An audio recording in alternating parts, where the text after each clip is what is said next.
अगर साइज ही मैटर करता तो जो लेस्बियंस होती हैं वो अपने आप को कैसे सेटिस्फाई कर लेती हैं। इम्पोटेंसी और इरेक्टाइल डिस्फंक्शन ये ट्रीटेबल है। बहुत से कपल्स हमारे पास ऐसे भी आते हैं कि जिनको नॉलेज ही नहीं होती है, सेक्स की बारे में उनको जीरो नॉलेज होती है। वाइग्रा जैसे मेडिसिन आपने बताई, ऐसी आयुर्वेद या नेचुरल चीज़ में भी आती है जो परफॉर्मेंस एनहांसमेंट में तुरंत काम करे। अगर मेरे पास 10 पेशेंट आते हैं, 10 में से 8 पेशेंट प्रीमेच्योर इजैकुलेशन को जी, बहुत से केस ऐसे आते हैं, वो कहते हैं सर जब तक वो फ़ोन में देखते हैं, मूवीज़ में जहाँ भी देखते हैं कि वो जब तक अपने पार्टनर को मारेंगे नहीं उनको एक्साइटमेंट नहीं आएगी।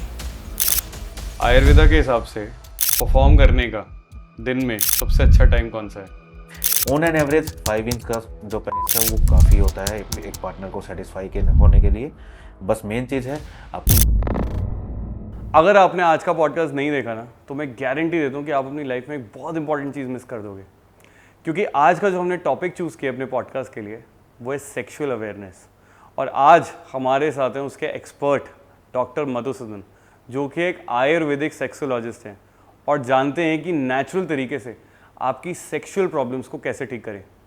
इसीलिए आज के पॉडकास्ट को मिस बिल्कुल ना करें और इस वीडियो को पूरा देखें। Hello doctor Madhusudan, how are you? Yeah I am good, thank you. Welcome to the Vedic Roots podcast. Thank you.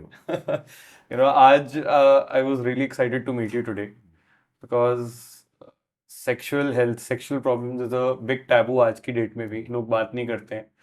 But बिल्कुल। on the other hand, it is one of the most requested topic on our channel, okay जिसके बारे में लोग सुनना चाहते हैं। जी। और आयुर्वेदा और नेचुरल चीज़ों के जरिए जी। कैसे अपनी प्रॉब्लम्स को ख़त्म करें, ये एक बहुत बड़ा सब्जेक्ट है। जी जी। और आज मुझे आपसे बात करने का मौका मिल रहा है। I am really excited. Thank you so much. Thank you for inviting me. So शुरू करते हैं। बिल्कुल बिल्कुल, डेफिनेटली। तो आप थोड़ा सा बताइए ना अपने बारे में, आप कितने साल से आपका एक्सपीरियंस है इस फील्ड में? You're an ayurvedic sexologist. जी जी। तो क्या क्या इसमें फील्ड्स आती हैं, और थोड़ा सा बताइए ना आपकी जर्नी कैसे शुरू हुई सब में। एक्चुअली देखिए, मैंने अपनी जो स्टडीज़ है, जो BMS है अपना, मैंने बेंगलोर से किया। अच्छा। तो मैं 2010 पास आउट हूँ। ओके। उसके बाद फिर मैंने प्रैक्टिस स्टार्ट की। अच्छा। और स्टार्टिंग में तो आई वाज अंडर जॉब, मैं जॉब कर रहा था। ठीक है, मैंने मुंबई में 1 साल जॉब की, फिर मैंने फरीदाबाद में जॉब की 1 साल, फिर करीब 3-4 साल का जब मुझे एक्सपीरियंस हो गया तब फिर मैंने अपना क्लिनिक स्टार्ट किया दिल्ली में। दिल्ली से शुरुआत की मैंने। अच्छा। और वहाँ से अच्छा रिस्पॉन्स मिला, तो उसके बाद फिर 2017 में गुड़गांव में भी मैंने शुरुआत की। अच्छा। हाँ, तो अब 2 जगह हैं क्लिनिक अपने। हाँ। तो दोनों, मॉर्निंग में मैं दिल्ली बैठता हूँ और इवनिंग में गुड़गांव में बैठता हूँ। बहुत ही बढ़िया। तो स्पेशली इस फील्ड में आने की वजह ये थी कि जैसे मैं पहले जो और सीनियर सेक्सोलॉजिस्ट थे, ठीक है, जैसे मुंबई में एक डॉक्टर थे, सीनियर सेक्सोलॉजिस्ट थे, उनसे मैं मिला, उनके अंडर मैंने काम किया। तो मैंने देखा कि ये टॉपिक जो है बड़ा ही, इंडिया में तो इसके लिए बड़ा ही एक टैबू बना हुआ है। बिल्कुल। प्रॉब्लम बहुत लोगों को है, पेशेंट्स बहुत हैं, कमी नहीं है, बिल्कुल। लेकिन लोग कंसल्ट नहीं करना चाहते, लोग एक्सेप्ट ही नहीं करना चाहते कि उनको ये प्रॉब्लम है। अच्छा। ना वो अपनी प्रॉब्लम किसी के साथ शेयर करना चाहते हैं, और ना ही खुल के डिस्कस करना चाहते हैं किसी से, ना फैमिली से, ना फ्रेंड से, ना डॉक्टर से, किसी से भी शेयर नहीं करना चाहते।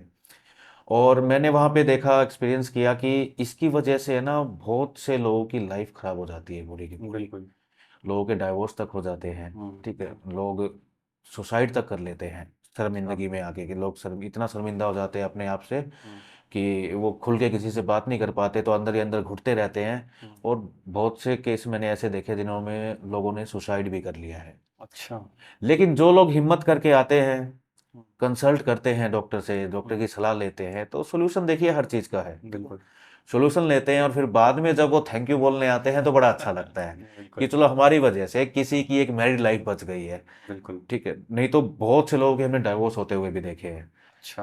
तो मैंने उसी टाइम ही सोचा था कि मैं इसी फील्ड में कंटिन्यू करूंगा। चलो ये थोड़ा हटके है और हाँ। फील्ड से, हाँ। तो इसी में कंटिन्यू करेंगे, हेल्प करेंगे लोगों की। नहीं, तो नहीं, बस बहुत इस अच्छा है। तरीके से ही आ गए इस फील्ड में। बिल्कुल बिल्कुल, ये मुझे लगता है नीड ऑफ द आवर भी है। जी राइजिंग टाइम्स, ओवरऑल जितनी चीज़ें आजकल चल रही हैं, जैसा डाइट लाइफस्टाइल है हमारा, जी। वो भी मेरे ख्याल से एक बहुत बड़ा फैक्टर है बहुत फैक्टर है, बहुत बड़ा, स्पेशली मेट्रो सिटीज़ में। मेट्रो सिटीज़ में। अब यहाँ पे क्या है, देखिए, एक तो आपका लाइफस्टाइल, आपका कॉर्पोरेट जॉब है आपकी, आपके पास टाइम ही नहीं है, पूरा दिन स्ट्रेस में आपका इतना बीतता है। आप मेंटली इतने थक जाते हो कि फिर रात को आपके अंदर वो फिजिकली पावर रह ही नहीं पाती नहीं है पाती। परफॉर्म करने के लिए। Right right right. सेकेंडरी यहाँ पे क्या है कि कुछ भी नेचुरल नहीं मिल रहा है आपको, हाँ। हर चीज में मिलावट है। आप जो भी खा रहे हो हर चीज में मिलावट है, कुछ भी नेचुरल नहीं। तो बॉडी को जो है न्यूट्रिशन ही नहीं मिल पा रहा है अच्छा। अगर बॉडी को अच्छा न्यूट्रिशन नहीं मिलेगा तो बॉडी अच्छे हॉर्मोन्स नहीं बनाएगी, अच्छे हॉर्मोन्स नहीं बनाएगी तो आपको कुछ ना कुछ प्रॉब्लम फेस करनी ही पड़ेगी। तो मेट्रो सिटीज में तो सबसे मेजर प्रॉब्लम है बहुत ज्यादा। आपको ओवरऑल वैसे कितना कितना टाइम हो गया इसमें? मैं 2010 से हूँ तो अभी 15 14 ईयर्स हो गए जी। तो जी बहुत लंबा टाइम है, अच्छा जी टाइम 14 है। ईयर्स हो गए जी। आप वैसे अब मेरे ख्याल से कपल्स आते होंगे तो काउंसलिंग भी लेते होंगे फिर? जी जी काउंसलिंग सेशन भी होते हैं। अब जैसे बहुत से कपल्स हमारे पास ऐसे भी आते हैं कि जिनको नॉलेज ही नहीं होती है सेक्स की बारे में, उनको जीरो नॉलेज होती है अच्छा। कि सेक्स करना कैसे चाहिए, किस तरह से इनिशिएट करना चाहिए, पेनिट्रेशन कहाँ पे होता है, वेजाइनल ओपनिंग कहाँ पे है, तो उनको अच्छा। नॉलेज ही नहीं होती है। तो काउंसलिंग करनी पड़ती है, उनको सब कुछ बताना पड़ता है बैठा के, तो चीज़ें आहिस्ता आहिस्ता काउंसलिंग से हो जाती हैं ठीक। बहुत से लोग होते हैं जो साइकोलॉजिकली थोड़ा सा डिप्रेस हो जाते हैं, अच्छा। जो फिजिकली फिट होते हैं लेकिन किसी ना किसी प्रेशर में आके वो थोड़ा सा साइकोलॉजिकली डिप्रेस हो जाते हैं। तो फिर थोड़ा काउंसलिंग से वो चीज़ें सब हो जाती है, नॉर्मल हो हो जाती जाती है। है। बस मिलना जरूरी है कि आके आप नहीं नहीं, मिलिए। बिल्कुल बिल्कुल, वो पहला स्टेप, वो पहला कदम। फर्स्ट स्टेप वही है कि चीज अगर कोई प्रॉब्लम है तो उसे एक्सेप्ट कीजिए। हाँ। ठीक है, एक्सेप्ट कीजिए, तभी आप उसका सोल्यूशन ढूंढ पाएंगे। तो आप मिलेंगे, कंसल्ट करेंगे तो सोल्यूशन भी आपको मिल जाएगा। तो वैसे पहले मतलब ये प्री मैरिटल मेरे ख्याल से लोग आते हैं या फिर कैसे मैरिज के बाद आते हैं, जी जी, लेकिन या कपल्स ही ज्यादातर आते जो हैं? पेशेंट्स होते हैं आज के टाइम पे तो मिक्स ही पेशेंट आते हैं, पहले शादी के बाद पेशेंट ज्यादा आते थे। अच्छा। होता क्या था कि पहले इतना ज़्यादा एक्सपोजर होता नहीं था होगा कि एजुकेशन। एजुकेशन, और वैसे भी कि पार्टनर के साथ या किसी के भी साथ इतना ज़्यादा उनका सेक्सुअल जो है इंटरेक्शन हो नहीं पाता था। लोग शादी के बाद ही उनकी सेक्सुअल लाइफ स्टार्ट होती थी। लेकिन आजकल डेटिंग टाइम एप्स। चेंज हो गया, डेटिंग एप्स वगैरह हो गया, मिलना जुलना हो गया, लिव इन रिलेशनशिप हो गया, सब चीज़ें हो गई है, तो पहले से ही लोगों को पता लग जाता है कि उनके अंदर कोई प्रॉब्लम है कि नहीं। अच्छा। तो आजकल तो जो अनमैरिड लोग हैं वो भी हमसे कंसल्ट करने आते हैं। अच्छा। मैरिड तो आते ही हैं, जिनको हाँ। मैरिज के बाद अगर प्रॉब्लम होगी तो उन्हें तो आना ही पड़ेगा कंसल्ट के लिए। बाकी अनमैरिड लोग भी आते हैं क्योंकि आजकल बहुत कम एज से ही एक्सपोजर मिल जाता है लोगों को, तो उन्हें पता लग जाता है कि प्रॉब्लम है कि नहीं। तो हर कोई सोचता है कि शादी से पहले ही इसे ठीक कर लिया तो जाए फिर बाद तो में बढ़िया देखते रहता कि बाद में प्रॉब्लम ना आए। तो सेम है, अनमैरिड भी आते हैं, मैरिड भी आते हैं, सभी आते हैं। हैं। जनरली किस एज ग्रुप के लोग आपसे ज्यादा मिलते हैं, मतलब क्या एज ग्रुप है जनरली पेशेंट्स? मेनली जो रहता है देखिए 25 ईयर्स एंड अबोव स्टार्ट हो जाते हैं हमारे पास अच्छा। पेशेंट ज़्यादातर। कम एज के भी आते हैं लेकिन वो बहुत कम पेशेंट होते हैं, जब हमारे पास 22-23 साल के लड़के भी आते हैं। अच्छा। जी जी बिल्कुल। तो उसका भी रीज़न हम डिस्कस करेंगे, आपके बताऊंगा मैं आगे। हाँ। लेकिन मेनली जो है 25 के बाद स्टार्ट होते हैं, क्योंकि 25 के बाद क्या होता है ना कि मोस्टली लोगों पे मैरिज का प्रेशर आने लग जाता है फैमिली की साइड से, ओके। ये कि मैरिज करनी है, मैरिज करनी है। हाँ। तो फिर अगर उन्हें कुछ प्रॉब्लम होती है तो उनको पहले ही पता होता है, तो फिर वो सोचते हैं कि शादी से पहले ही हम कंसल्ट कर लें जाके। तो 25 to 35 सबसे ज़्यादा पेशेंट होते हैं हमारे पास। 25 to 35, 35, तो यंग ग्रुप ही हो क्योंकि गया। ये यंग ग्रुप हो गया, इसमें क्या है, न्यूली जो जिनकी मैरिज होने वाली है वो लोग होते हैं, या फिर जो न्यूली मैरिड है, या फिर जिनकी शादी को बस 2-3 साल हुए हैं और उनको प्रॉब्लम आ अच्छा। रही है, 2-3 साल से वो सक्सेस नहीं रह पाए हैं, इनफर्टिलिटी की प्रॉब्लम हो रही है, या बच्चा नहीं हो रहा है, या फिर उनकी सेक्सुअल लाइफ स्टार्ट ही नहीं हो पाई है, तो ये एज ग्रुप इस टाइम पे सबसे ज़्यादा है। तो बहुत बहुत ही यंग एज नहीं है जी ये? जी बहुत ही यंग एज है आज के टाइम। 25 में जनरली लोग तो फर्टाइल रहते हैं। बिल्कुल रहते हैं। Like, सिर्फ इनफर्टिलिटी प्रॉब्लम नहीं होती, आज के टाइम पे और भी बहुत सी प्रॉब्लम, जैसे इरेक्टाइल डिस्फंक्शन है, हाँ। प्रीमेच्योर इजैकुलेशन है, बिल्कुल। और नाइट फॉल इम्पोर्टेंसी। वगैरह है, इम्पोटेंसी है, तो ये काफ़ी प्रॉब्लम्स हैं। स्पेशली प्रीमेच्योर इजैकुलेशन अगर हम बात करेंगे तो आज के टाइम पे बहुत ही कॉमन हो गया है, अच्छा। बहुत ही कॉमन। यानी अगर मेरे पास 10 पेशेंट आते हैं, 10 में से 8 पेशेंट प्रीमेच्योर इजैकुलेशन को ही अच्छा। लेकर आते हैं। जी, बहुत ही कॉमन हो गई है प्रॉब्लम ये। इसमें क्या एग्जैक्टली क्या रीजंस, आपको क्या लगता है इनके क्या रीजंस रहते देखिए हैं जनरली एज में? मेन रीजन जो रहता है इसका, आज के टाइम पे जो देखने को मैं जो पेशेंट से मैं सुनता हूँ, सब पेशेंट से क्या होता है, एक्सेसिव मास्टरबेशन। अच्छा। देखिए जब हम मास्टरबेशन करते हैं तो हमारे माइंड में क्या होता है कि जल्दी से डिस्चार्ज हो, इंजॉयमेंट हो, बस बिल्कुल फिनिश हो। बिल्कुल। तो हमारा माइंड, हमारी बॉडी और हमारा इजैकुलेटरी सिस्टम इसी तरह से ट्रेन हो जाता है। जल्दी डिस्चार्ज करने के लिए। फिर जब आप पार्टनर के साथ होते हो तो एक्साइटमेंट लेवल और भी बढ़ जाता है, जिसकी वजह से आप और भी जल्दी डिस्चार्ज हो जाते हो। अब ऐसे ऐसे पेशेंट हमें आके बताते हैं कि उनको इतना एडिक्शन हो जाता है मास्टरबेशन का, वो दिन में 4-4 5-5 बार मास्टरबेशन करते हैं डेली। अच्छा, तो कोई भी चीज़ हो, देखिए वैसे तो भी मास्टरबेशन कोई नेचुरल वे नहीं है, बिल्कुल। ठीक है हम इंसान अपने प्लेजर के लिए कर लेते हैं, लेकिन कोई भी चीज़ अगर आप एक्सेस करोगे तो वो नुकसान करेगी ही करेगी। ठीक है, तो ठीक है हम एडवाइस करते हैं पेशेंट को, ठीक है यंग एज है, टेस्टोस्टेरोन हाई लेवल पे होते हैं, बिल्कुल डिज़ायर का आप कंट्रोल नहीं कर पाते हो, वीकली वंस ट्वाइस थ्राइस आप कर लीजिए, नो प्रॉब्लम। लेकिन आप दिन में 4-4 5-5 बार रोज रोज कर रहे हैं तो ये आपको नुकसान देगा ही देगा, आगे जाके आपको प्रॉब्लम आती है। तो फिर जब शादी होती है या वो पार्टनर से मिलते हैं तो पेशेंट बताते हैं कि वो इतना सीवियर लेवल पे पहुंच जाते हैं अच्छा, कि वो पेनिट्रेशन से पहले ही डिस्चार्ज हो जाते हैं, इस सेक्स को ओके, अटेम्प्ट कर ही नहीं पाते हो, अच्छा, जस्ट फोर प्ले के टाइम पे ही डिस्चार्ज हो जाते अच्छा, हैं। अच्छा, तो इसका मेन रीजन सबसे ज़्यादा 90% पेशेंट्स में हमें यही मिलता है, एक्सेसिव मास्टरबेशन की। बताते हैं सर हमने बहुत ज़्यादा एक्सेसिव मास्टरबेशन किया है। तो इसमें आई थिंक पॉर्न का भी रोल रहता होगा। डेफिनेटली अब आजकल देखिए हर किसी के पास स्मार्टफोन है, बिल्कुल, तो बिल्कुल, और यंग एज से शुरू हो यंग एज जाता से है। शुरू हो जाता है, इंटरनेट एक्सेस सबके पास है, तो हर कोई फोन देखता है। और जब आप फोन देखेंगे तो आपके अंदर एक्साइटमेंट और बढ़ेगी, आप एक्साइटमेंट बढ़ेगी, आप कंट्रोल नहीं कर पाएंगे, बॉडी सेक्स मांगेगी, आप पार्टनर नहीं है तो फिर आप क्या करेंगे, मास्टरबेशन करेंगे। बिल्कुल, तो ये तो एक बड़ी मेजर वजह है फोन एडिक्शन, और इतना एडिक्शन हो जाता है लोगों को। इस तरह के ही पेशेंट मैंने देखे हैं, मैं आपको बताऊं कि जिनको फिर अपने पार्टनर में इंटरेस्ट आना ही बंद हो जाता है। हाँ, यानी ऐसे भी केस देखे हैं मैंने कि उनको पोर्न का इतना एडिक्शन हो गया, वो बोलते हैं सर कि जब तक हम पोर्न नहीं देखेंगे हमें इरेक्शन ही नहीं आएगा, एक्साइटमेंट ही नहीं आएगी, हमारी पार्टनर चाहे कितनी भी सुंदर हो, कितनी भी हॉट हो, चाहे वो कितना भी ट्राई कर ले, लेकिन जब तक हम पोर्न नहीं देखेंगे हमें एक्साइटमेंट आएगी ही नहीं। इतना एक्सेसिव एडिक्शन हो गया है आज के टाइम पे पोर्न का। आई थिंक विजुअलाइजेशन भी चलती वही है। एक्चुअली देखिए क्या होता है, जब हम मास्टरबेशन करते हैं तो क्या होता है कि हमारा माइंड हमारी बॉडी हमारे कंट्रोल में होता है, हम जो चाहे इमेजिन कर सकते हैं, ठीक है, जो चाहे सोच सकते हैं, आप फोन देख के अपने मन के अंदर कुछ भी इमेजिन कर सकते हैं। ठीक है, तो वो ही फिर आपकी बॉडी को हैबिट हो जाती है, आपके माइंड को भी वही हैबिट हो जाती है। लेकिन एक मास्टरबेशन करना और पार्टनर के साथ सेक्स करना टोटली डिफरेंट बहुत थिंग अलग है, चीज है। क्योंकि उसमें आपके पास पार्टनर है, अब पार्टनर को आपको, अगर सिर्फ यही नहीं है कि अकेला पार्टनर ही एफर्ट लगाएगा, आपको भी आप कुछ भी करना करोगे, पड़ेगा। बिल्कुल, ठीक है, आपको फोरप्ले करना है, पार्टनर को एक्साइटेड करना बिल्कुल, है, ठीक है, बिल्कुल, और फिर पार्टनर को सेटिस्फाई भी करना है, तो राइट, ये सारी चीज़ें आपको ध्यान में रखनी होती राइट, है। राइट, राइट, मास्टरबेशन में तो आपको किसी को कुछ प्रूव नहीं करना है, ठीक राइट, है, आप जैसे मर्जी करो, जितनी देर करो, आपके ऊपर है, आप ना किसी राइट, को राइट, कुछ प्रूव राइट, करने वाले हो, आपने बंद करने कमरे में छुप के करना है, आप हाँ, जैसे मर्जी कर लो। हाँ, लेकिन जब पार्टनर साथ होता है तो आपको पार्टनर का भी ख्याल रखना है, पार्टनर का सेटिस्फेक्शन भी बहुत जरूरी है। इंपॉर्टेंट है, बिल्कुल, और जब तक पार्टनर सेटिस्फाई नहीं होता है तो फिर उस सेक्स का कुछ मतलब नहीं है, बिल्कुल तो नहीं, उसे कंप्लीट सेक्स बोल ही नहीं सकते। वहीं से प्रॉब्लम्स भी शुरू होती वहीं है। से फिर प्रॉब्लम स्टार्ट होती है। तो ये दोनों जेंडर्स में इक्वली प्रॉब्लम्स ज्यादा तो मेल्स में रहती होगी मुझे लगता है। मेल्स में ज़्यादा प्रॉब्लम होती है एक्चुअली, देखिए फीमेल्स में जो प्रॉब्लम आती है हम वो देख सकते हैं इनफर्टिलिटी की, कि चलो ठीक है बच्चे नहीं हो पा रहे हैं, इंटरनल कोई प्रॉब्लम है, या फिर आजकल एक मेन ज़्यादा चीज़ देखने को मिल रही है वो है loss of libido, loss of desire, कि डिज़ायर उनकी बहुत कम हो खत्म गई है हो गई। सेक्स करने की। वो हार्मोनल इम्बैलेंस की वजह से हो सकता है, अच्छा, लेकिन परफॉर्म ना कर पाना, ठीक है, वो उसमें हम फीमेल्स को ब्लेम नहीं कर सकते, ठीक है, क्योंकि उसमें फीमेल्स का ज़्यादा रोल नहीं रहता, परफॉर्म करने के लिए मेल का ही ज़्यादा रोल है, प्रेशर क्योंकि ज्यादा उन पे रहता है। आपको इरेक्शन अच्छा होना चाहिए, आपका स्टेमिना अच्छा होना चाहिए, आपकी टाइमिंग अच्छी होनी चाहिए, तभी जाके आप पार्टनर को सेटिस्फाई कर पाएंगे। साइज, तो फीमेल साइज आपके पेनिस का अच्छा होना चाहिए, वो भी हर किसी की अलग डिमांड होती है। वैसे जनरली अगर आपके पेनिस का साइज 5 इंच है, इंडिया में एवरेज साइज 5 इंच है, तो इनफ होता है।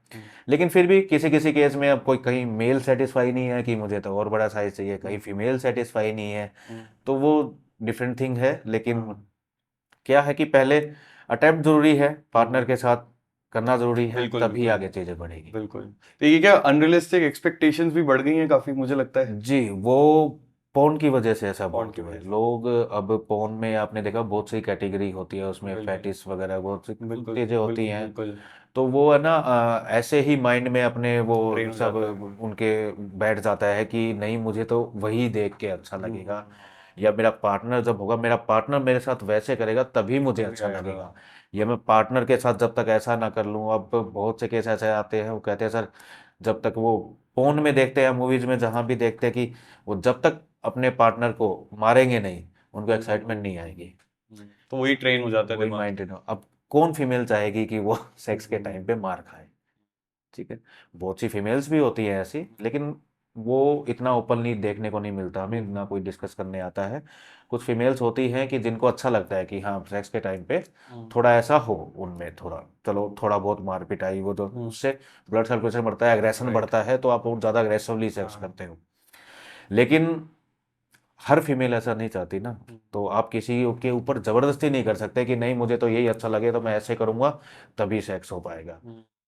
इसी चीजों को लेके फिर आगे घरों में कलेश बनते हैं, फिर डाइवोर्स वगैरह होते हैं। ये तो मुझे लगता है बहुत बड़ा रीजन होता होगा। बहुत होता ही है बड़ा मतलब reason।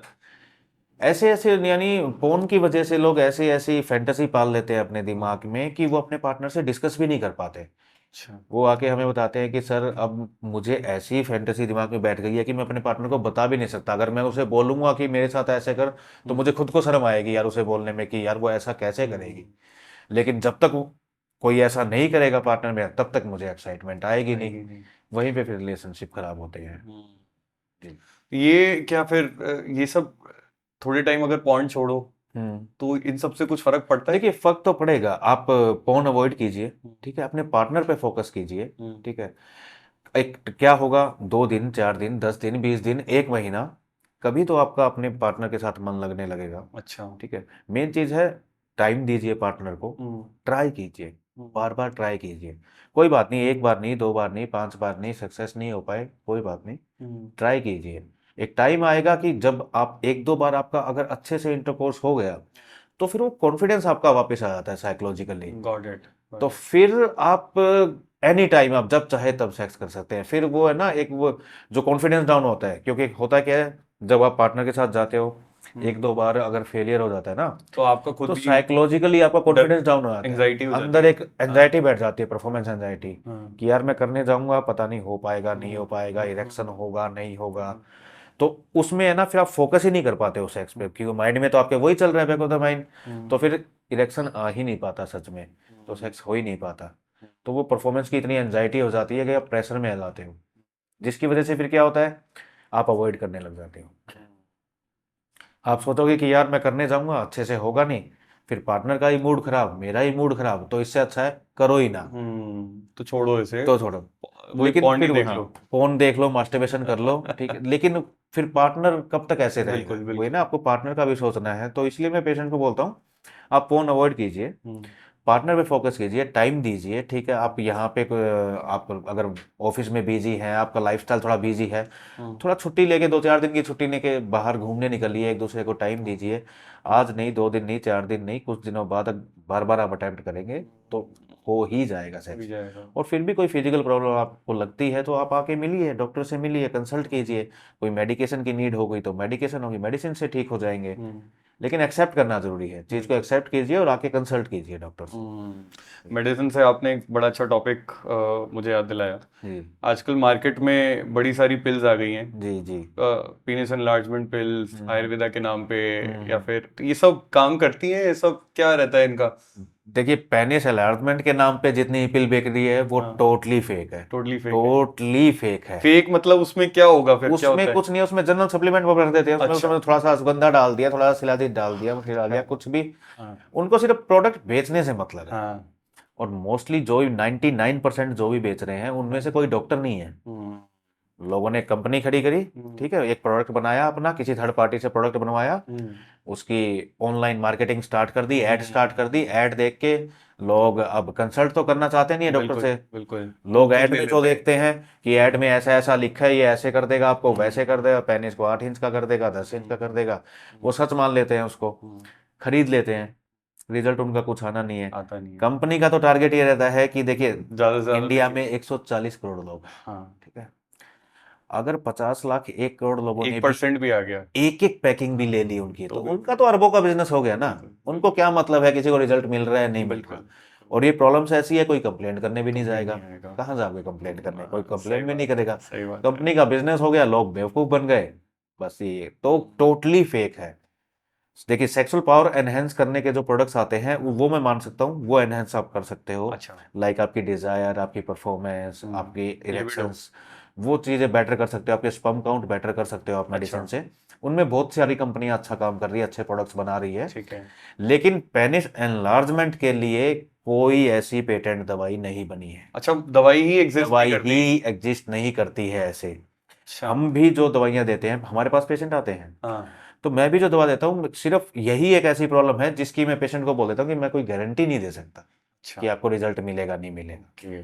कुछ केसेस में हमें बहुत अच्छे रिजल्ट मिल जाते हैं, इतने अच्छे रिजल्ट मिल जाते हैं कि हम भी हैरान हो जाते हैं कि इतना अच्छा रिजल्ट मिल गया कि पहले पेशेंट का पेनिस साइज इतना कम था और अब इतना अच्छा साइज हो अच्छा, गया। ये होती हाँ, पॉसिबल हो होती है जाता है, चीजें। बहुत केसेस में हो जाता है। अच्छा। लेकिन बहुत केसेस में नहीं मिल पाता, बिल्कुल भी रिजल्ट नहीं मिलता। तो हम पहले ही पेशेंट को बोल के चलते हैं कि देखो इस चीज़ की हम गारंटी नहीं ले सकते, लेकिन चांसेस है, आप ट्राई कर सकते हो। अच्छा। हाँ, आप 1-2 महीने ट्राई कीजिए। अगर हमें कुछ रिस्पॉन्स मिलेगा तो हम मेडिसिन को आगे कंटिन्यू करेंगे। अच्छा। अगर 1-2 महीने में बिल्कुल भी रिस्पॉन्स नहीं दिखा तो इसका मतलब मेडिसिन वर्क नहीं करने वाली है आपके ऊपर। जो भगवान ने नेचुरल आपका दिया है साइज वही वही रहेगा, रहेगा। वही रहेगा जी। कुछ लोगों को जैसे इसको लेकर एंजाइटी रहती है बहुत, हम्म। उसका क्या रहता है फिर? वो साइकोलॉजिकल काउंसलिंग ही चलेगी वो उसकी? काउंसलिंग से ही काम चलता है। देखिए वो आप क्या है, इसका भी मेन वजह पोर्न है। लोग पोर्न देखते हैं, पोर्न में लोग देखते हैं कि पेनिस का साइज उनका पोर्न स्टार्स का बहुत बड़ा होता है, ठीक है, किसी का 7 इंच 8 इंच बहुत बड़ा साइज होता है। तो लोग सोचते हैं कि जैसे उनका वैसे हमारा भी होना चाहिए, लेकिन ये पॉसिबल नहीं है। देखिए हर कंट्री के लोगों के जीन्स अलग हैं, ठीक है। अब जैसे हमारे जो इंडिया में है, इंडिया में एवरेज साइज 5 इंच है। बिल्कुल। अब किसी का 4 इंच भी है, किसी का 4.5 भी है, किसी का 6 इंच भी है, किसी का 7 इंच भी है, लेकिन एक एवरेज लेके चले तो 5 इंच है, ठीक है। वैसे ही चाइनीज लोगों में देखें तो उनका एवरेज साइज 4 इंच है, कम है अच्छा। हमसे। लेकिन अगर हम वेस्टर्न कंट्रीज में जाएं, ठीक है, तो उनमें उनका साइज ज़्यादा बेटर होता है। आप अफ्रीकन कंट्रीज में चले जाओगे, उनका साइज और ज़्यादा बेटर होता है। उनके जीन्स ही ऐसे हैं, वो नेचुरली ही ऐसे होते हैं। अच्छा। तो आप किसी और को देख के अपने आप को वैसा नहीं कर सकते। लोग इन्फीरियर समझने लग जाते हैं कि हाँ पोर्न में इतना बड़ा साइज है तो तभी आप पार्टनर को खुश खुश कर पाओगे, कि आपके पेनिस का साइज 7 इंच होना चाहिए, 8 होना चाहिए, तभी पार्टनर खुश हो पाएगा, आपसे सेटिस्फाई हो। ऐसा नहीं है। ऑन एन एवरेज 5 इंच का जो पेनिस है वो काफ़ी होता है एक पार्टनर को सेटिस्फाई के होने के लिए। बस मेन चीज़ है आपकी हार्डनेस अच्छी होनी चाहिए, आपका स्टेमिना अच्छा होना चाहिए। तो आप 4 इंच के पेनिस से भी अपने पार्टनर को सेटिस्फाई कर सकते हैं। लेकिन लोग वो नहीं सोचते हैं, अपना स्टेमिना, अपनी हार्डनेस, उस चीज़ पे फोकस नहीं करते हैं। लोग बस पेनिस साइज के पीछे भागते हैं कि नहीं पेनिस साइज ही बड़ा होना चाहिए, उसी से होगा। जो कि एक मिथ है। वो बिल्कुल कंप्लीटली मिथ है। इसकी वजह बताता हूँ मैं आपको। देखिए जो फीमेल वेजाइना होती है, जो वेजाइनल ओपनिंग होती है जहाँ से पेनिट्रेशन होगा, एंटर करेगा पेनिस, उसके स्टार्टिंग के 2 से 2.5 इंच का जो एरिया होता है, उसी में उनको मेन सेंसेशन होती है, जिसको हम जी स्पॉट बोलते हैं, ठीक है। ठीक है। वो जैसे पेनिस अंदर एंटर करेगा, वो ऊपर की साइड अगर हम रब करते हैं तो आप फीमेल को उसमें बहुत ज़्यादा अच्छा फील होता है कि वहीं पे मेन सेंसेशन होती है। उस 2-2.5 इंच के बाद आप कितना भी अंदर डीप लेते जाओ, उससे कुछ फर्क नहीं पड़ने वाला, उससे उनको कुछ मजा नहीं आने वाला। मेन जो प्लेजर है वो स्टार्टिंग के जो 2-2.5 इंच का एरिया है उसी में है। उसके बाद कितना भी अंदर डीप करो कुछ फायदा नहीं है। आप बहुत ज्यादा बड़े साइज के चक्कर में जाओगे तो फिर आप अपने पार्टनर को ना प्लेजर नहीं दे रहे हो, उसको पेन दे रहे हो। समझ गए ना। अब आप एक चीज को समझिए, एक जूता है, मान लो 5 नंबर का जूता है, तो उसमें 5 नंबर तक का ही जो है वो पैर आ पाएगा। बिल्कुल। उससे ज्यादा फंसाने की कोशिश करोगे तो हर्ट करेगा वो। बिल्कुल बिल्कुल। तो फिर है ना, पार्टनर को प्लेजर नहीं दे रहे हो, फिर आप है ना उसको पेन दे रहे हो। बट फीमेल में भी तो ये एंजाइटी आजकल बढ़ गई है कि हम्म। देखो हमारे पार्टनर का तो पीनिस साइज छोटा है। ये भी मेरे देखिए ख्याल से आपको वो केसेस इसलिए बनते होंगे। होता है कि जब पार्टनर का साइज बहुत ज्यादा ही कम हो, मान लो 2.5 से 3 इंच हो, तो वो साइज हम कब मानते हैं कि उतने कम साइज में, क्योंकि लंबाई जितनी कम होगी गर्थ भी उतनी ही कम हो, मोटाई भी उसकी इतनी कम होगी, बिल्कुल। ठीक है। तो फिर आप मान लो कि फिर लाइक जस्ट एक फिंगर रह गई है आपकी, सिर्फ फेक फिंगर साइज से तो फिर पार्टनर का सेटिस्फाई होना पॉसिबल नहीं है। तब फीमेल्स कंप्लेंट करती है। लेकिन अगर आपके लिंग की जो लेंथ है 4 to 5 इंच है और गर्थ भी अच्छी है, मोटाई अच्छी है, तो आप स्टेमिना अगर आपका अच्छा है तो पार्टनर को आसानी से हो जो जाएगा, है कर सकते प्रॉब्लम हो। नहीं है। और सेकेंडली देखिए मेन चीज है टेक्निक मैटर करती है, ठीक है। साइज इतना ज्यादा मैटर नहीं करता, टेक्निक मैटर करती है। अगर साइज ही मैटर करता तो मैं एक स्टेटमेंट आपको देता हूँ बड़ी, अगर साइज ही मैटर करता तो जो लेस्बियंस होती हैं वो अपने आप को कैसे सेटिस्फाई कर लेती हैं। सही बात है। सिर्फ टेक्निक मैटर करती है, वो टेक्निक्स होती है। आप अपने पार्टनर से डिस्कस कीजिए, खुल के बात कीजिए कि आपको किस पोजीशन में ज़्यादा बेटर लगता है, कहाँ टच करने पे ज़्यादा अच्छा लगता है, कहाँ से आपको ज़्यादा एक्साइटमेंट फील होती है। तो आपको पेनिस ज़्यादा साइज की ज़रूरत ही नहीं है। आप वैसे ही विदाउट पेनेट्रेशन भी आप अपने पार्टनर को सेटिस्फाई कर सकते हो। बस वो खुल के डिस्कस करने की बात है, ताकि आपको पता लग पाए किस तरीके। टेक्निक होता है मेन।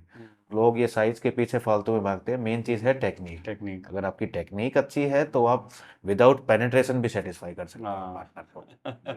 इसमें ये जो आपकी ये दवाइयाँ आती हैं वाइग्रा वायग्रा वगैरह जी। तो ये सब कितनी हेल्प करती हैं? जी देखिए, वायग्रा हेल्पफुल है। देखिए वायग्रा क्योंकि ब्लड सर्कुलेशन बढ़ा देती है वो पेनिस में, और लंबे टाइम तक सस्टेन रखती है। वेसल्स को डायलेट कर देती है, ताकि ज़्यादा से ज़्यादा ब्लड सर्कुलेशन वहाँ पे बन पाए, और ब्लड सर्कुलेशन को वापस जाने से रोकती है। अच्छा, ठीक है। तो हार्डनेस आपको अच्छी आएगी उससे। ठीक है। ठीक है, आप जैसे ही आप खाओगे, ये हर किसी की बॉडी अलग तरह से रिएक्ट करती है। किसी को 1 घंटे में, किसी को आधे घंटे में उसका रिजल्ट अच्छा। मिलना स्टार्ट हो जाता है। Okay, तो आपके पेनिस में अच्छा इरेक्शन आएगा, आप अच्छा सेक्स कर लोगे उससे। ठीक है। लेकिन उसके साइड इफेक्ट्स क्या देखने को मिलते हैं। एक तो फर्स्ट कि चलो आपने अभी आप पार्टनर से मिलने जा रहे हैं, आपने वाइग्रा ले ली, ले लिया। आप पार्टनर के साथ सेक्स करके आ गए, ठीक हो है। गए। लेकिन उसके बाद कई बार उसका असर जो है हमें लोगों में 3-3 दिनों तक देखने का मिला है, कि 3-3 दिन तक उसका असर रहता है। फिर पेशेंट कंप्लेन करते हैं, सर हम ऑफिस में बैठे हैं, काम कर रहे हैं और पेनिस में इरेक्शन आ रहा है फालतू में। ठीक है, तो अनवांटेड इरेक्शन आने स्टार्ट हो जाएंगे आपको। समझ गया, ठीक है ना, समझ कभी भी आप बैठे हो तो आपको इरेक्शन आ जाएंगे। अच्छा, हाँ, सेकेंडरी ये हर किसी को सूट नहीं करता। उसमें जो सॉल्ट होता है, जैसे वाइग्रा में सिल्डेनाफिल होता है, ठीक है। तो ये हर किसी को सूट नहीं करता। अब बहुत लोग इससे कंप्लेन करते हैं कि बहुत लोगों को सर दर्द हो जाता है, बहुत लोगों की आंखें के सामने अंधेरा आने लग जाता है, किसी को एसिडिटी बन जाती है, किसी को बॉडी पेन होने लग जाता है। अच्छा, इतना वो है? हाँ, बहुत लोगों को चक्कर भी आ जाते हैं। तो साइड इफेक्ट्स बहुत ज़्यादा हैं इसके। अच्छा। तो मैं रिकमेंड करता हूँ कि ऐसी कोई टेम्परेरी पिल ना ही ली जाए।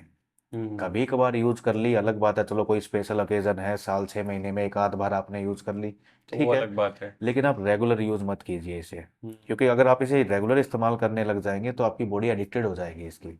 Got it. क्योंकि वायग्रा की हेल्प से जितना अच्छा ब्लड सर्कुलेशन और जितनी अच्छी हार्डनेस आप मेंटेन कर सकते हैं, वो नेचुरली करना पॉसिबल नहीं है बॉडी के लिए उतना। तो आप उस पिल के एडिक्टेड हो जाओगे कि यार उस पिल से बड़ा अच्छा लगता है मुझे, बड़ा अच्छा सेक्स होता है, 2-3 बार भी कर लेते हैं एक रात में, तो वो तो अच्छी है। तो आप उसे बार बार खाना स्टार्ट कर लेते हैं, और फिर एक टाइम आएगा आहिस्ता आहिस्ता, एक टाइम के बाद वो काम वो काम करना ही बंद कर देगी, क्यों आपकी बॉडी रेजिस्टेंट हो जाएगी, वो काम करना ही बंद कर देगी। तब पेशेंट को ट्रीट करना बड़ा मुश्किल हो जाता है। तो मैं इसलिए पेशेंट्स को राय देता हूँ कि ऐसी कोई भी टेम्परेरी पिल ना ली जाए। कभी कभार ले लो अलग बात है, लेकिन मत लीजिए। अगर आपको कोई प्रॉब्लम है, इरेक्शन प्रॉब्लम है, टाइमिंग प्रॉब्लम है, कुछ भी प्रॉब्लम है, डॉक्टर से आके मिलिए, कंसल्टेशन लीजिए और प्रॉपर अपना ट्रीटमेंट करवाइए, ताकि आप नेचुरली ठीक हो सके, आपको किसी पिल पे डिपेंडेंट ना रहना पड़े। आप ऐसे जिंदगी भर पिल लेके नहीं रह सकते। मेरे पास ऐसे ऐसे पेशेंट भी आए, आप यकीन नहीं मानेंगे, जो कहते हैं उन्होंने 2-2 डब्बे भर के वाइग्रा के घर पे रख रखे हैं खरीद के। हाँ, कि सर हम 2 साल से यूज कर रहे हैं, 3 साल से यूज कर रहे हैं, एक साथ हम तो 1 बॉक्स या 2 बॉक्स खरीद लेते हैं, बल्क में उठा लेते हैं, तो हर दूसरे दिन तो हमें यूज करनी होती है। लेकिन अब पिछले कुछ टाइम से वो काम नहीं कर रही है। और लोग फिर गलती क्या करते हैं, मैं तो हैरान हो जाता हूँ लोगों की बातें सुन के। लोग 2-2 3-3 गोली भी एक साथ खा लेते हैं, ये सोच के कि अब एक गोली काम नहीं कर रही है, चलो 2 गोली खा लेता हूँ, चलो 3 गोली एक खा लेता हूँ। वो अपनी जान का इतना बड़ा रिस्क ले रहे हैं, उससे उनको हार्ट अटैक आता है, जान तक जा सकती है उनकी। लेकिन लोगों को नॉलेज नहीं है, डिस्कस नहीं करते हैं किसी से, बस सेल्फ मेडिकेशन कर रहे हैं, इसी वजह से प्रॉब्लम होती है। ओटीसी मेडिसिन है या फिर ये देखिए, ये प्रिस्क्रिप्शन बेस्ड है? ओटीसी मेडिसिन है, कहीं पे भी जाके आप ले सकते हो। अच्छा, आप जाके मेडिकल स्टोर वाले को बोलिए मुझे वायग्रा दे दीजिए, वो दे देगा आपको। अच्छा, राइट, इजीली मेडिकल स्टोर वाले के लिए तो इसमें देखिए बिल्कुल ही विन विन सिचुएशन है ना। एक्चुअली देखिए, जो इसकी 4 टैबलेट की स्ट्रिप आती है, जो नॉर्मल जेनरिक कंपनियां बनाती है, वो मेडिकल स्टोर वाले को पड़ता है एक स्ट्रिप 7 रुपए का। अच्छा, उस पे एमआरपी होता है 200 रुपए। अच्छा, ठीक है, तो 7 रुपए की दवाई उसकी 200 रुपए की बिक रही है, तो उसको क्या प्रॉब्लम है। अब सामने वाले को बीपी है, डायबिटीज है, सामने वाले को हार्ट प्रॉब्लम है, उसको कुछ लेना देना नहीं है, उसको तो सिर्फ बेचने से मतलब है। भाई हाँ मैंने बेच दी, अब तू अपने रिस्क पे खा, जा जैसे तुझे खाना है। अब वो पेशेंट्स की गलती है ना, वो विदाउट बिल्कुल प्रिस्क्रिप्शन के ले रहे हैं बिल्कुल बिल्कुल कि वो आपको सूट करेगी नहीं करेगी, ये तो डॉक्टर ही बताएगा ना आपको। अगर आप बीपी पेशेंट है, हार्ट पेशेंट है, तो आपको नहीं यूज़ नहीं करनी नहीं चाहिए। अच्छा ये आपको बहुत ज़्यादा साइड इफेक्ट कर सकती है। और सबसे बड़ी गलती करते हैं लोग, मेडिकल स्टोर पर जाके बोल देते हैं, मेडिकल स्टोर वाला उनको सीधा जो हाईएस्ट जो डोज होती है पोटेंसी है, डोज होती है, वो पकड़ा है 100 mg। इंडिया में हाईएस्ट डोज 100 mg अच्छा कि 24 आवर्स में आप 100 mg ही यूज़ कर सकते हो। वो उनको सीधा 100 mg पकड़ा देता है। जबकि कभी कभार आप जब शुरुआत करते हो तो 20 mg भी काफ़ी होगी आपके ऊपर, 20 mg भी आपके ऊपर काम करेगी। लेकिन जब आपने शुरुआत ही 100 mg से कर दी तो आप हर बार फिर 100 mg कम लोगे, से कम तो 100 और आपका फिर शुरू कम वाली आप पे काम ही नहीं करेगी, और एक टाइम के बाद 100 mg भी काम करना बंद कर देगी। और 100 mg से ऊपर हम दे नहीं सकते, क्योंकि ये मैक्सिमम डोज रिकमेंडेड डोज है इंडिया में, वो 100 mg ही है। ये मैक्सिमम डोज है हाँ, इससे ऊपर नहीं दे सकते। अच्छा, इसके ऊपर भी आती है लेकिन इसके ऊपर आती है लेकिन इंडिया में नहीं आती, जैसे अफ्रीकन कंट्रीज में आती है। अच्छा जैसे उनकी फिजिक अच्छी होती है, बिल्ड अच्छी ओके होती है, तो उसके अकॉर्डिंग वहाँ पे 120-125 mg तक आती है। अच्छा हाँ, लेकिन गॉट इंडिया में 100 mg is the maximum. Maximum हो गया जी। अच्छा लोअर क्या मतलब लोअर डोज क्या रहती है 25 डोज से 25 mg से स्टार्ट हो अच्छा जाती है, 25 mg, 50 mg, 70 mg, उनके असर कम समय तक रहते होंगे हाँ, जैसे 25 mg है तो उसका असर तो आएगा आपको। हाँ ठीक है, लेकिन ये है कि चलो 6 आवर्स तक रहेगा या 8 आवर्स तक रहेगा। तो वो भी मेरे ख्याल से इनफ है काफी इनफ है। अगर आप स्टार्टिंग कर रहे हो, आपको कभी कभार यूज करनी है, तो 25 mg ही इनफ है। Over a period of time hmm. मेरे ख्याल से 25-30 के बाद तो ये प्रॉब्लम्स ऑब्वियसली ज्यादा आती रहती होंगी क्योंकि टेस्टोस्टेरोन मेरे ख्याल से एक टाइम के बाद डिक्लाइन हो एक जाता है टाइम के बाद देखिए 30 के बाद कम होना स्टार्ट होता है, लेकिन अगर आपका न्यूट्रिशन अच्छा है, आपका लाइफस्टाइल अच्छा है, तो कम नहीं होगा। मेजरली गिरना स्टार्ट होता है 45-50 के बाद, 50 के तब ज़्यादा बाद कम होना स्टार्ट होता है। हाँ ठीक तभी है। दिक्कत आती हाँ, है तो उस टाइम तो हम मान सकते हैं कि पेशेंट्स को सेक्सुअल प्रॉब्लम आना लाजमी है, कि भाई आ सकती है। ठीक है, क्योंकि टेस्टोस्टेरोन भी कम हो रहा है, ऊपर से चलो लाइफस्टाइल चलो ठीक नहीं है, न्यूट्रिशन ठीक नहीं है। लेकिन इतनी यंग एज में, 25-30 साल की एज बहुत बहुत में कम है कम होना, तो ये अच्छी बात नहीं है आज के टाइम पे, इतनी कम एज में सेक्सुअल प्रॉब्लम आना। बिल्कुल बिल्कुल लेकिन अगर आ गई है तो शर्माने की कोई बात नहीं है, बिल्कुल कंसल्ट कीजिए। सब कुछ ट्रीटेबल है, ऐसे कुछ नहीं है कि ट्रीट नहीं हो सकता। बहुत से पेशेंट इस चक्कर में शादी ही नहीं करते हैं। अच्छा हमारे इस पास डर बहुत की पेशेंट वजह आते हैं से इस डर की वजह से कि हमें ये प्रॉब्लम है, तो हम शादी करेंगे तो फिर हम वाइफ को सेटिस्फाई नहीं कर पाएंगे। वाइफ सेटिस्फाई नहीं होगी तो फिर घर वालों को पता लगेगा, समाज को पता लगेगा, समाज में बेइज्जती होगी, ये इससे अच्छा है शादी ना करो। तो लोग शादी ही नहीं करते हैं। अच्छा हाँ, तो और भी बड़ा चिंता का विषय है बहुत चिंता का है। तो अगर कोई प्रॉब्लम है तो कंसल्ट कीजिए, एक्सेप्ट कीजिए इस चीज़ को। जैसे आपको खांसी, जुकाम, बुखार, मलेरिया, टाइफाइड कुछ भी हो सकता है, नहीं तो ऐसे ही आपको सेक्सुअल प्रॉब्लम भी आ सकती है। आप आइए, कंसल्ट कीजिए। अब आप किसी से शेयर नहीं करना चाहते, दोस्त से, फैमिली से, किसी से शेयर मत कीजिए, लेकिन एटलीस्ट एक अपने डॉक्टर से आके तो आप मिल सकते हैं ना, बिल्कुल उससे शेयर कर सकते हैं। एक जो सेक्सोलॉजिस्ट है, वो स्पेशलाइजेशन ही उसकी इस चीज़ में, वो पूरा दिन पेशेंट ही ये देखता है, जैसे मैं पूरा दिन पेशेंट ही ये देखता हूँ। तो शर्माने की कोई बात ही नहीं है, चाहे आपकी कितनी भी बड़ी सेक्सुअल प्रॉब्लम हो। आप ये सोचेंगे कि मुझे डॉक्टर के सामने बोलने में शर्म आएगी, डॉक्टर क्या सोचेगा, डॉक्टर हंसेगा, तो ऐसा कुछ भी नहीं है। मेरा काम ही है, मैं सारा दिन पेशेंट ही ये देखता हूँ, तो मुझे पता है कि क्या क्या प्रॉब्लम हो सकती है और किस लेवल तक जा सकती है वो प्रॉब्लम। तो कोई प्रॉब्लम है, सबसे यही कहना है मेरा कि एक्सेप्ट कीजिए और कंसल्ट कीजिए। और इससे भी ज्यादा आई थिंक इम्पोर्टेंट है कि एक डॉक्टर से बात करने के बाद ना वो चीजें उन्हीं के पास तक सेफ रहेंगी बिल्कुल 100% कॉन्फिडेंशियल होता है। तो हम देखिए, हम हमारे पास क्योंकि ये प्रोफेशन ऐसा है, देखिए कोई नहीं चाहता कि बाहर किसी को पता लगे, बिल्कुल तो हमारे यहाँ पे 100% चीज़ें जो कॉन्फिडेंशियल रखा जाती है। क्योंकि जरूरी नहीं है कि एक परिवार में से एक ही आदमी हो। अब हो सकता है हमारे पास कोई पेशेंट आया, और हो सकता है कुछ टाइम बाद उसी फैमिली में से उसका भाई या कोई और हमसे कंसल्ट करे, तो उसके सामने ये डिस्कस करने थोड़ी ना बैठे कि आपके ब्रदर हमारे पास आए थे, ये हो गए। तो 100% जो है कॉन्फिडेंशियल होता है, सबके रिकॉर्ड बिल्कुल सेफ रखे जाते हैं किसी पे। यहाँ तक कि हम पेशेंट्स के साथ दूसरे पेशेंट की जो सक्सेस स्टोरीज होती है, वो भी शेयर जो नहीं करते रिपोर्ट्स वगैरह भी होती है, वो भी हम शेयर नहीं करते हैं। बहुत इंपॉर्टेंट है हाँ, अगर कभी हमें ऐसा कुछ करना पड़ जाए, कई बार कोई पेशेंट हमें ऐसा कि सर हमें प्लीज़ किसी से ऐसे मिलवा दीजिए, आप बात करवा दीजिए जो आपके यहाँ से ठीक होके गया, तो पहले हम पेशेंट से परमिशन लेते हैं कि ऐसे ऐसे कोई पेशेंट रिक्वेस्ट कर रहा है, अगर आप एग्री है तभी हम आपकी बात कराते हैं, नहीं तो नहीं करवाते।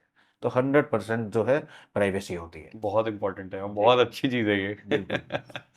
अच्छा, ये वाइग्रा जैसे मेडिसिन आपने बताई, ऐसी आयुर्वेद या नेचुरल चीज में भी आती है जो परफॉर्मेंस एनहांसमेंट में तुरंत काम करे? देखिए आयुर्वेद में ऐसी कोई वायग्रा नहीं होती, अच्छा, ठीक है। ऐसे नेचुरल तो टाइम लेती है। टाइम तो लेगी, हाँ, ठीक है। चाहे वो ये नहीं कहता कि मैं आपको महीना लगेगा 20 दिन लगेंगे, हाँ, लेकिन बॉडी को थोड़ा टाइम तो देना पड़ेगा रिकवरी एडजस्ट की, होने के ठीक है। लिए। अगर आपको बहुत ज़्यादा प्रॉब्लम है तो आपको हो सकता है बॉडी को रिकवर होने में हफ्ता लगे, 10 दिन लगे, आपको चेंजेस दिखने में लगे। लेकिन आप सोचो कि वायगरा की तरह इंस्टेंट मैं कुछ खा के चला जाऊँ आयुर्वेदिक में, तो वैसा आयुर्वेदा में कुछ भी नहीं है। कुछ चीज़ें हैं जो काम कर जाती है, लेकिन वो उन पे काम करती है जिनकी बॉडी हेल्दी हो, अच्छा, जो फिट हो जिनको जो फिट एक्सरसाइज। हो, बिल्कुल जिनको कोई हाँ, प्रॉब्लम नहीं है। तो तो उनमें क्या है, वो बॉडी, वो जो हम मेडिसिन देंगे या कुछ भी, वो एक्स्ट्रा एनर्जी के तौर पे जाएगी। अच्छा, तो ऑलरेडी उनकी बॉडी फिट है, एनर्जी है बॉडी में, तो एक्स्ट्रा अगर हम कुछ दे देंगे तो एक्स्ट्रा बॉडी को एनर्जी मिलेगी, तो वो इंस्टेंट वर्क कर देती है। लेकिन अगर आपको कुछ टाइम से, मान लो साल 2 साल से प्रॉब्लम है, और तब आप सोचो कि नहीं मैं ये आयुर्वेदिक गोली खा के और जाके कर लूंगा, तो पॉसिबल नहीं है। मार्केट में ऐसी जितनी भी गोलियां बिक रही है 100% फेक है, उनमें कोई ना कोई स्टेरॉइड मिक्स है या वाइग्रा मिक्स है। अच्छा, जी बिल्कुल।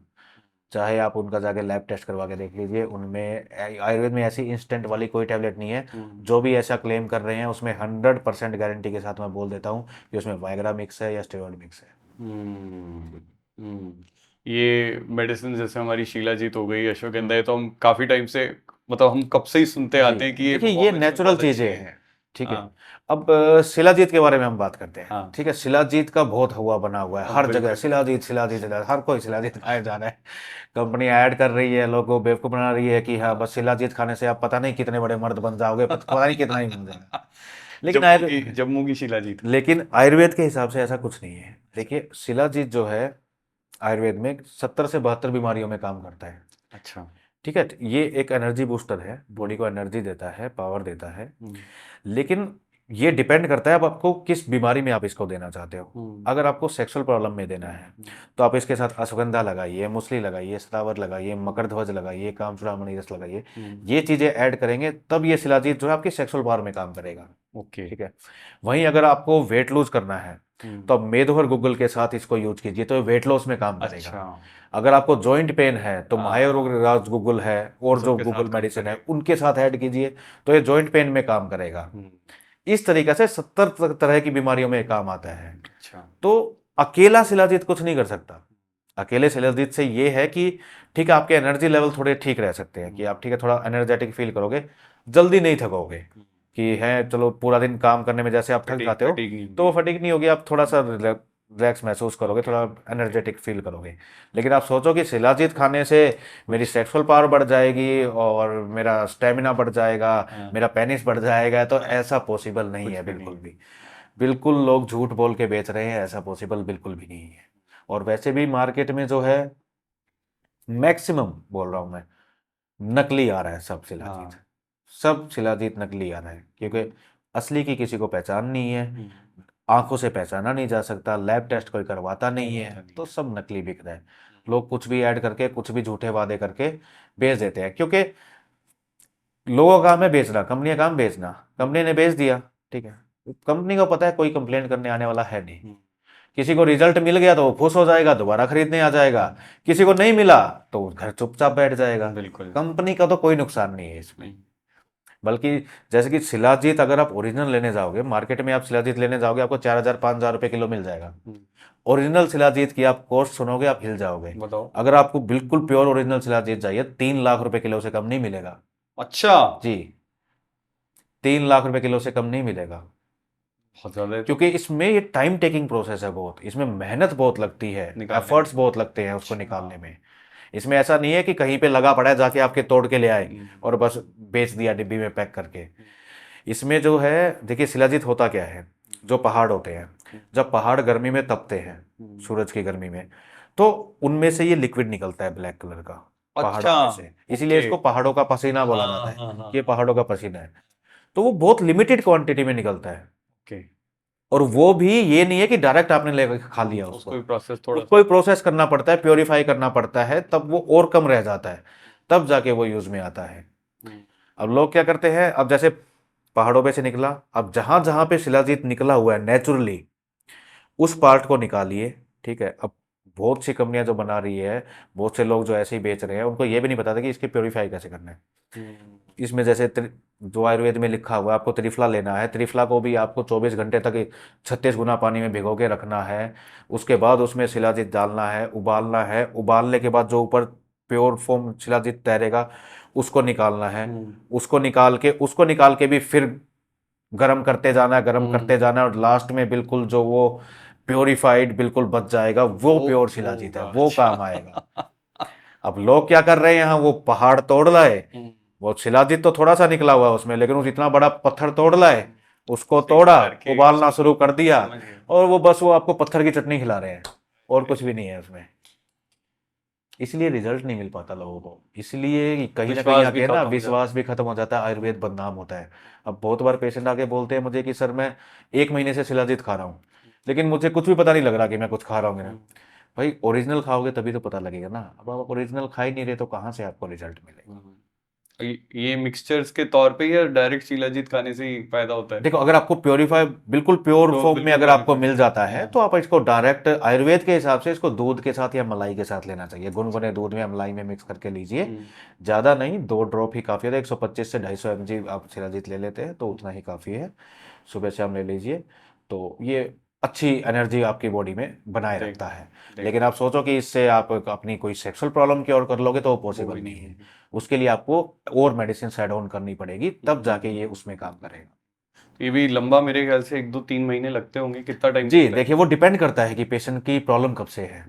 कोई एक अब प्रॉब्लम जो पेशेंट होते हैं, जैसे किसी को अभी शुरुआत हुई है कि किसी की शादी को 1 साल हो गया, सब कुछ ठीक चल रहा था, लेकिन कोई पेशेंट सर अभी हफ्ते 10 दिन से मुझे प्रॉब्लम आ रही है कि मेरे पेनिस में इरेक्शन अच्छे से नहीं आ पा रहा है, या आ भी रहा है तो मैं सस्टेन नहीं कर पा रहा हूँ। तो उसे ट्रीट करना बड़ा ईजी होता है कि अभी हफ्ता 10 दिन ही हुआ है प्रॉब्लम को, ठीक है, हम 10-15 दिन की दवा देंगे, उसमें बॉडी रिकवर कर जाएगी। लेकिन किसी की प्रॉब्लम पुरानी है, किसी को 1 साल से है, किसी को 2 साल से, पुराने 5 साल से है, तो फिर बॉडी उसे रिकवर करने में टाइम लेती है। तो 2 महीने भी लग सकते हैं, 3 महीने भी लग सकते हैं। तो उस टाइम पे पेशेंट को थोड़ी पेशेंस रखनी चाहिए। अच्छा। और पेशेंस से इलाज कराना चाहिए ताकि बॉडी फुली रिकवर कर जाए। इससे बॉडी लेकिन यूज टू भी होती रहती होगी, जैसे वाइग्रा से आपने बताया थोड़ा डोज, तो ऐसे शिलाजीत वगैरह इन सबसे इनसे भी देखिए यूज टू होती है। इसीलिए हम पेशेंट्स को जो है एडवाइस करते हैं कि जितने भी टाइम मेडिसिन चलेगी, मान लो 2 महीने चली, 3 महीने चली, 4 महीने चली, हम पेशेंट के सेटिस्फेक्शन पे काम करते हैं। कि जब पेशेंट आके हमें खुद बोल देता है कि सर अब मैं बिल्कुल फिट हो चुका हूँ, अब कोई प्रॉब्लम नहीं है और मैं बिल्कुल फिट हूँ, अब हम दवा बंद कर सकते हैं, तब भी मैं एकदम से पेशेंट की दवा बंद नहीं करता हूँ। ओके। हम आहिस्ता आहिस्ता उसकी डोज कम करके उसको बंद करते हैं, ताकि शरीर को जो है दवा की आदत भी ना पड़े और रिजल्ट भी जो है मेंटेन रहे। तो एकदम से बंद नहीं करते हैं, आहिस्ता आहिस्ता ग्रेजुअली डोज कम कर करके उसको आहिस्ता आहिस्ता बंद कर देते हैं। ओके। ये करती क्या है लेकिन बॉडी में, मतलब ये एग्जैक्टली जैसे आपने वाइग्रा देखिए, मेडिसिन का इनका काम है, ये आपके सेक्सुअल हार्मोन्स को बूस्ट करती है, टेस्टोस्टेरोन को आपको बूस्ट करेगी, ठीक है, आपकी बॉडी में ब्लड सर्कुलेशन को इम्प्रूव करेगी, ठीक है, पेनिस में ब्लड सर्कुलेशन को इम्प्रूव करेगी ताकि आपकी हार्डनेस अच्छी आए। टेस्टोस्टेरोन आपका जितना अच्छा होगा उतनी आपकी डिजायर, आपकी परफॉर्मेंस उतनी ही ज़्यादा अच्छी होगी। आपके स्पर्म की क्वालिटी क्वांटिटी दोनों को ही इम्प्रूव करती है, ताकि जब आप बेबी के लिए ट्राई करें तो आपको कंसीव करने में कोई प्रॉब्लम नहीं आए और एक हेल्दी प्रेगनेंसी हो आप। जी। ये जो आजकल मार्केट में सप्लीमेंट्स आ रहे हैं, क्या बोलते हैं, एक तो स्प्रे हो गया, एक आपका हो गया, कुछ वैसे सप्लीमेंट्स होते हैं एल-आर ग्रीन, एल-आर्जिन, जो आपका अमीनो एसिड्स के कॉम्बिनेशन आ रहे हैं, तो वो उतने इफेक्टिव होते हैं? वो भी इफेक्टिव होते हैं, लॉन्ग टर्म आप यूज करें। एल-आर्जिनिन तो वैसे स्पोर्ट्स पर्सन वगैरह सब यूज करते हैं, उसका भी यही काम होता है, आपके हार्मोन्स को बैलेंस करता है, हार्मोन्स को बूस्ट करता है, ब्लड सर्कुलेशन को इंप्रूव करता है। तो वो एक नॉर्मल सप्लीमेंट है, उसे कोई भी ले सकता है, जरूरी नहीं है कि किसी सेक्सुअल हेल्थ वाले को ही लेना है। जो जो भी स्पोर्ट्स पर्सन वगैरह वो सब यूज करते हैं, जिम वाले लोग यूज करते हैं एल-आर्जिनिन, ये अच्छा होता है बॉडी के लिए। बाकी पर्टिकुलर किसी बीमारी के लिए आपको लेना है तो फिर एक कॉम्बिनेशन रेडी करना पड़ता है। आयुर्वेद में देखिए, आप कोई भी किसी बीमारी की एक फिक्स दवा बना के नहीं रख सकते, ठीक है। मान लो किसी को इरेक्टाइल डिस्फंक्शन है, तो एक किसी की उम्र 25 साल है, किसी की 35 साल है, किसी की 55 साल है, कोई 60 साल का है, किसी को डायबिटीज है, किसी को बीपी है, किसी को हार्ट प्रॉब्लम है, तो आप एक ही मेडिसिन सबको नहीं चिपका सकते, वो एक ही मेडिसिन सबको सूट नहीं कर सकती। बिल्कुल। तो हर किसी की एज के अकॉर्डिंग, प्रॉब्लम के अकॉर्डिंग हमें अलग से कॉम्बिनेशन रेडी करना पड़ता है, तब जाके एक अच्छा रिजल्ट आ पाता है। अगर हम ये सोचे कि हमने एक पेटेंट प्रोडक्ट बना के रख दिया और इससे ही हम सबको ठीक कर देंगे तो पॉसिबल नहीं है। तो हर किसी की प्रॉब्लम अलग होती है, हर किसी की एज अलग होती है, उसके अकॉर्डिंग हर किसी की मेडिसिन भी अलग होती है। जी। इसमें आपने इरेक्टाइल डिस्फंक्शन बोला, इरेक्टाइल डिस्फंक्शन और इम्पोटेंसी, इन दोनों में क्या फर्क है एग्जैक्टली? इरेक्टाइल डिस्फंक्शन हम बोलते हैं जब आपके पेनिस में इरेक्शन आना कम हो जाए, ठीक है। कि या तो इतना अच्छा इरेक्शन आए ना कि आप पेनेट्रेट कर पाओ, या इरेक्शन आता भी है तो आप सस्टेन नहीं कर पाते, ओके। इरेक्शन जो बीच में लूज हो जाता है, इसको हम बोलते हैं इरेक्टाइल डिस्फंक्शन। ठीक है। यही प्रॉब्लम जब बढ़ती जाती है, इंसान ट्रीटमेंट नहीं कराता है या कुछ कोई भी हेल्प नहीं लेता है सप्लीमेंट वगैरह की, तो ये प्रॉब्लम बढ़ती जाती है। तो एक कंडीशन ऐसी आती है कि फिर बिल्कुल ही आप इस लेवल पे पहुंच जाते हो कि पेनिस में आपके इरेक्शन आने बिल्कुल ही बंद हो जाते हैं, आप अच्छा। किसी भी तरह से आपको जो है आप परफॉर्म कर ही नहीं पाओगे। उसको हम इम्पोर्टेंसी बोल देते हैं, या फिर आपके स्पर्म काउंट बिल्कुल खत्म हो जाते हैं, बिल्कुल कम हो जाते हैं, तो आप इस काबिल नहीं रह पाते हैं, आपकी सीमेंट की क्वांटिटी इतनी गिर जाती है कि आप एक बेबी प्रोड्यूस कर पाओ। ओके। उसे हम इम्पोर्टेंसी बोलते हैं, हिंदी में नामर्दी जिसे बोल देते हैं। नामर्दी। Okay. Sorry sorry sorry sorry, क्या हुआ? फ्लो टूट गया। यही तो मेरा ऑब्जेक्टिव था, ताकि आप वीडियो को पॉज करके हमारे चैनल को सब्सक्राइब करें। हमें पता है कि आप हमारे सारे वीडियोस देखते हैं, बस हमारे चैनल को ही सब्सक्राइब नहीं करते। इसलिए जल्दी जाइए और हमारे चैनल को सब्सक्राइब करें, और नीचे कमेंट्स में अपना ढेर सारा प्यार भी दिखाइए। तो वापस चलते हैं वीडियो की तरफ। अच्छा, इससे मेरा एक सवाल आया कि इम्पोर्टेंसी की आपने बात करी। कुछ लोग होते हैं जो बचपन से क्या बोलते हैं, बचपन से स्ट्रेट होते हैं, लेकिन आने वाले टाइम में उनको लगता है कि दे आर बाइसेक्सुअल, या फिर उनको अट्रैक्शन नहीं हो रही ऑपोजिट जेंडर से, मुझे सेम जेंडर से अट्रैक्शन हो रही है। तो उसमें इम्पोर्टेंसी का कोई रोल रहता है, या फिर कुछ, या ये सेक्सुअल ओरिएंटेशन की प्रॉब्लम है, क्योंकि बचपन से वो नॉर्मली फील करते हैं? नहीं, देखिए इसमें जो है इम्पोर्टेंसी का इसमें कोई रोल नहीं है। हाँ। ठीक है, अगर आप इम्पोर्टेंट होते हैं, अगर आप नामर्द होते तो आपको तो किसी में भी इंटरेस्ट नहीं आता। अच्छा। ठीक है ना, फिर तो आपको किसी में भी इंटरेस्ट नहीं आता। ओके। ये क्या है, मोस्टली जो देखा गया है मेरे पास जितने भी केसेस आए, जब पेरेंट्स अपने बच्चों को लेके आते हैं, इनको जो है ऐसे केसेस भी आए हैं? जी जी आते हैं। अच्छा। क्योंकि देखिए इंडिया में एक्सेप्टेबल नहीं है चीज़ें अभी बिल्कुल। भी, कि समाज नहीं एक्सेप्ट करता है इन चीज़ों को। हाँ। तो जब पेरेंट्स को पता लगता है कि उनका बेटा ऐसा है कि उनको गर्ल्स में इंटरेस्ट नहीं है, सिर्फ लड़कों में इंटरेस्ट है, तो ऑब्वियसली हर माँ बाप परेशान हो जाता है। तो बिल्कुल। वो सोल्यूशन ढूंढने की कोशिश करते हैं कि कैसे भी करके सोल्यूशन, तो वो आके डॉक्टर से कंसल्ट करते हैं, मुझसे मिलते हैं। तो इसमें देखिए वैसे मेडिसिन इसमें ज़्यादा कुछ काम करती नहीं है, इसमें काउंसलिंग ही काम करती है। मोस्टली जो केसेस में देखा गया जो मेरे पास आए, उनमें से प्रॉब्लम ये शुरुआत कहाँ से होती है आपका, जब आप थोड़ा प्यूबर्टी की एज में आने लग जाता है, जो बॉडी में सेक्सुअल हार्मोन्स ग्रो होने स्टार्ट होते हैं, तब आपका सर्कल कैसा है, आपकी कंपनी कैसी है, उसी टाइम पे कई बार ऐसा होता है कि जैसे बहुत से केस हमें देखने को मिले हॉस्टल के, कि हम बॉयज हॉस्टल में रहते थे, हॉस्टल तो हॉस्टल में रहते थे, तो हमारे से किसी बड़ी उम्र के लड़के ने ऐसे आहिस्ता आहिस्ता हमें ऐसे टच करना शुरू किया। अच्छा। इस तरीके से फील कराना स्टार्ट किया, अच्छा फील कराना स्टार्ट किया। तो वहां से शुरुआत होती है। तो आहिस्ता आहिस्ता आपका फिर उसी चीज में इंटरेस्ट जो है वो इंटरेस्ट। बढ़ता जाता है, आपका ओके। फीमेल्स में इंटरेस्ट हट जाता है। ओके। तो उस टाइम पे प्यूबर्टी के टाइम पे जो है ना, आपका सर्कल कैसा है, उस टाइम पे आपका माहौल कैसा है, आपका फ्रेंड सर्कल कैसा है, वो मैटर करता है। वहीं से प्रॉब्लम स्टार्ट होती है। भगवान तो सबको ठीक ही बना के भेजता है, सीधा ही बना के भेजते हैं भगवान। अच्छा। ठीक है। तो वो उस टाइम पे आपकी लाइफ में कौन आया, किस तरीके से आपकी थॉट प्रोसेस जो उसने चेंज कर दी, तो वो चीज़ें बाद में फिर ये होता है कि आपको उसी चीज़ में इंटरेस्ट आने लग जाता है, आपको फीमेल्स में इंटरेस्ट ही नहीं आता। आजकल बच्चे, मैं देख रहा हूँ जैसे सेक्स एजुकेशन तो बढ़ रही है, स्कूल्स में थोड़ा कोशिश करते हैं, तो कई बार क्या होता है वो ओरिएंटेशन को लेकर भी कंफ्यूज हो जाते हैं, क्योंकि उनको समझ नहीं आता कि जब ये लीगल है तो लड़के के साथ भी बात करना, लड़के के साथ भी अट्रैक्शन रखना ठीक है या नहीं है। तो वो चीज का कोई सोल्यूशन तो मेरे ख्याल से कभी हो ही नहीं सकता, नहीं, वो तो साइकोलॉजी है। वो साइकोलॉजिकल है। अब अगर आपका इंटरेस्ट किसी लड़के में है, ठीक है, तो आप जबरदस्ती, आपके पेरेंट्स या कोई भी है ना, वो किसी लड़की के साथ नहीं बांध सकता किसी को। ठीक है, अगर बांध दोगे तो क्या होगा, दोनों की लाइफ खराब होगी, दोनों की लाइफ खराब होगी। दोनों को एक दूसरे को कभी खुश रख ही नहीं पाएंगे। तो ये जैसे एक टाइम तक लड़की से अट्रैक्टेड है, फिर लड़के से अट्रैक्ट, उसको पता चला 28-30 की उम्र में कि अच्छा नहीं, मुझे तो किसी और से, तो क्या वो छुपा के रखते हैं, आप यही समझते हैं इसका? देखिए मोस्टली जो होता है अभी कुछ टाइम से मुझे सुनने में आया है कि पेशेंट्स आके एक्सेप्ट कर लेते हैं, पेरेंट्स को अच्छा। बता देते हैं। ओके। पहले होता था क्या था कि लोग बताते नहीं थे किसी को, हम्म। पेरेंट्स से भी डिस्कस नहीं करते थे। ठीक है, घर वालों ने शादी फिक्स कर दी, शादी कर लेते थे। अच्छा। शादी के बाद फिर प्रॉब्लम स्टार्ट होती थी। ओके। जब ओके। शादी के बाद वाइफ आ गई है और आप वाइफ को टच नहीं कर रहे हो, आपके बीच में इंटरकोर्स नहीं हो पा रहा है कुछ भी, तब प्रॉब्लम्स फिर स्टार्ट होती है। हम्म। तब फिर उसके बाद में फिर वो घर में झगड़े होना और फिर बाद में डाइवोर्स होना, ये सब चीज़ें होती है। हम्म। अभी क्या है, जैसे काफ़ी चीज़ें सुनने में आई है कि इंडिया में भी अब लोग एक्सेप्ट करने लग गए हैं इन बिल्कुल। चीज़ों को। तो लोग एक्सेप्ट करने लग गए हैं, अपने पेरेंट्स को बताने लग गए हैं कि भाई मैं ऐसा हूँ। हम्म। अब जैसे पेरेंट्स मेरे पास लेके आते हैं कि सर हम्म। हमारा बेटा ऐसा है, इसकी संगति ऐसी थी, इसके लड़के ऐसे थे वहाँ पे, उनमें से कुछ लड़के भी को हमने पता किया, वो भी ऐसे निकले, तो इस वजह से इसका वो हो गया है, हम इसकी संगत सुधारेंगे, आप कुछ हेल्प कीजिए, कोई मेडिसिन होती है या कुछ वैसा होता है। तो मैं जब बैठता हूँ उनके साथ, पेरेंट्स को हम बाहर बैठा देते हैं, ठीक है, हम काउंसलिंग के लिए बैठते हैं, तो सामने से लड़का ही हमें मना कर देता है अच्छा। कि सर मैं चाहता ही नहीं बदलना, मैं जैसा हूँ मैं खुश हूँ, मैं मुझे खुश लड़कों में हूँ। इंटरेस्ट है, मुझे इसी में खुश हूँ मैं। हम्म। अब चाहे मेरे घर वाले चाहे प्रेशर डाले, चाहे कुछ भी प्रेशर डाले, मैं जैसा हूँ मैं वैसा ही खुश हूँ, मुझे इसी में इंटरेस्ट है और मैं ऐसे ही रह लूँगा। हम्म। मुझे नहीं चाहिए कि मुझे ज़बरदस्ती लड़कियों में इंटरेस्ट डाला जाए।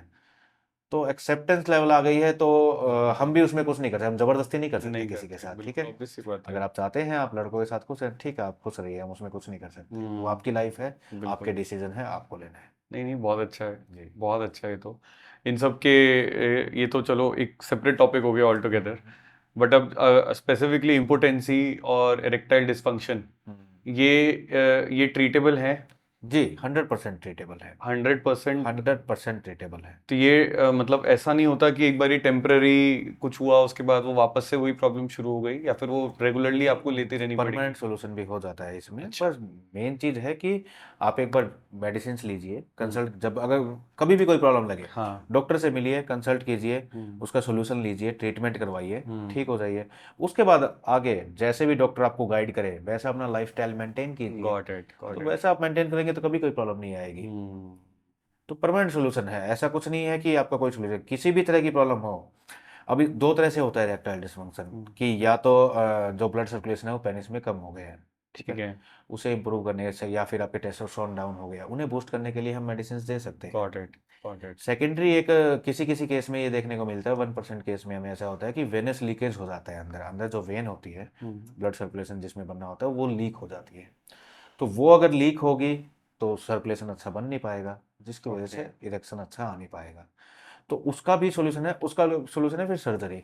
सर्जरी से जो है उस लीकेज को बंद कर दिया जाता है, तो आप ठीक हो जाते हो। ओके। तो सोल्यूशन हर चीज़ का है, गॉट इट, बस गॉट इट। पेशेंस रखने की जरूरत है। जरूरी नहीं है कि आप 2 दिन में ठीक हो जाओगे, 4 दिन में, वो डिपेंड करता है, वो डॉक्टर आपको कंसल्ट करके आपको जो है चेकअप करके डायग्नोज करके बताएगा कि प्रॉब्लम इतनी है और आपको इतना टाइम लगेगा ठीक। Got it, got it.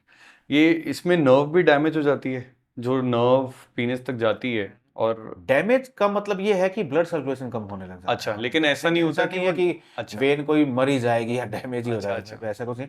अगर कोई इंजरी हो गई, कोई सीरियस इंजरी वगैरह हो गई, तो वो अलग बात है। Got it. वैसे नेचुरली तो देखने को यही मिलता है कि या तो ब्लड सर्कुलेशन कम हो गया है वेन में, या फिर वेन में जो है लीकेज आ गई है। लीकेज आ गई है। जी। तो ये तो जैसे एज के साथ एज होती है तो हमारी ऑब्वियसली पूरी बॉडी भी पूरी वीक होती बॉडी रहती वीक पड़ने लग जाती है। है ना? तो 40-50 में तो ये प्रॉब्लम नेचुरल है, बट उस एज में भी इनके सॉल्यूशंस मिलते हैं? जी उस एज में भी होते देखिए, हैं? अगर आप सच में सॉल्यूशन चाहते हैं, डॉक्टर से मिलते हैं, तो सॉल्यूशन पॉसिबल है। उसमें मैं अपने possible। क्लिनिक पे 70 साल तक के पेशेंट लेता हूँ, अच्छा। और 70 साल तक के पेशेंट मैं ट्रीट भी करता हूँ। अरे वाह। ठीक है, और लोग ठीक भी होके जाते हैं, खुश होके जाते हैं। अरे वाह। तो पॉसिबल है ट्रीटमेंट। अच्छा। ये कोई इतनी बहुत बड़ी मेजर प्रॉब्लम नहीं है कि हाँ। जितना लोग इसका हुआ बना लेते हुआ हैं कि बना नहीं ये लेते तो हैं। इतनी बड़ी वो हो गई, मैं पता नहीं ठीक हो पाऊंगा नहीं हो पाऊंगा, ऐसा कुछ भी नहीं है। जैसे बाकी बीमारियां होती हैं वैसे ये भी है। और हम्म। ये, और सबसे अच्छी बात है, देखो ये लाइफ थ्रेटनिंग नहीं है। हम्म। इसमें ऐसा तो नहीं है कि आप, अगर आपको इरेक्टाइल डिस्फंक्शन हो गया तो आपकी जान चली जाएगी, ऐसा तो राइट, कुछ है राइट, नहीं। राइट। ठीक है, हो सकता है बस थोड़ा टाइम लगे, लेकिन मेडिसिन से ठीक हो जाएगा। हम्म। अच्छा, कमिंग टू आयुर्वेदा, मतलब हम जितनी भी हम आजकल स्टोरीज और रील्स देखते हैं, वो इन सारी प्रॉब्लम्स को ना चाहे erectile dysfunction, impotency, low libido, कुछ भी STDs इनफैक्ट, जी ये सबको एक एलोपैथिक पर्सपेक्टिव से देखा जाता है। उसमें आयुर्वेदा क्या कहता है, मतलब आयुर्वेदा एज अ साइंस इन सब चीजों को लेकर क्या कहती है, क्योंकि ये तो 5,000 साल से चली आ रही है, तो पहले जी। से ये सारी प्रॉब्लम्स होंगी कहीं ना जी। कहीं, तो ये सब क्या रहता है इन सब में? जैसे आयुर्वेदा में जैसे इरेक्टाइल डिस्फंक्शन को क्लैव्य बोला जाता है, क्लैव्य हो गया, ध्वज भंग हो गया, ये बोला जाता है। ये चीज़ें अभी से नहीं है, पुराने समय से है। अच्छा। ऐसा नहीं था कि ये समस्या पुराने ज़माने में नहीं होती थी, होती थी पहले भी। इसीलिए आयुर्वेद के शास्त्रों में इसका वर्णन है अच्छा। कि पहले भी ये समस्याएं होती थी। ओके। ठीक है, ओके। कम होती थी, हम्म। कि मान सकते हैं कि अभी के कंपेरेटिवली कम हाँ। होगी, क्योंकि उस टाइम का लाइफस्टाइल अच्छा था, अच्छा था। चीज़ें नेचुरल थी, सब कुछ अच्छा था, लेकिन प्रॉब्लम उस टाइम पे भी होती। अच्छा। इसीलिए शास्त्रों में जो हमारे आचार्य थे, आचार्य चरक हो गए, सुश्रुत हो गए, वाग्भट हो गए, इन्होंने इनकी मेडिसिन के बारे में लिखा गया है कि अच्छा। अगर आपको ये प्रॉब्लम है तो आप इसमें इस मेडिसिन की हेल्प लीजिए, ये कॉम्बिनेशन रेडी कीजिए, ये प्रॉब्लम है तो ये कॉम्बिनेशन रेडी कीजिए। तो ये सब आयुर्वेद के शास्त्रों में लिखा हुआ है, और शास्त्रों को कोई झुठला नहीं सकता। जो लिखा हुआ है वो सच लिखा हुआ है। अगर आपको उसको 100% फॉलो करोगे आप उसे, तो आपको 100% रिजल्ट मिलेंगे ही मिलेंगे, डेफिनेटली। जी ये इसमें दोष का भी कोई रोल रहता है, जैसे आयुर्वेदा त्रिदोषिक थ्योरी पे है, धातु की बात होती है, जी तो इनमें इसका कोई रोल रहता है? जी।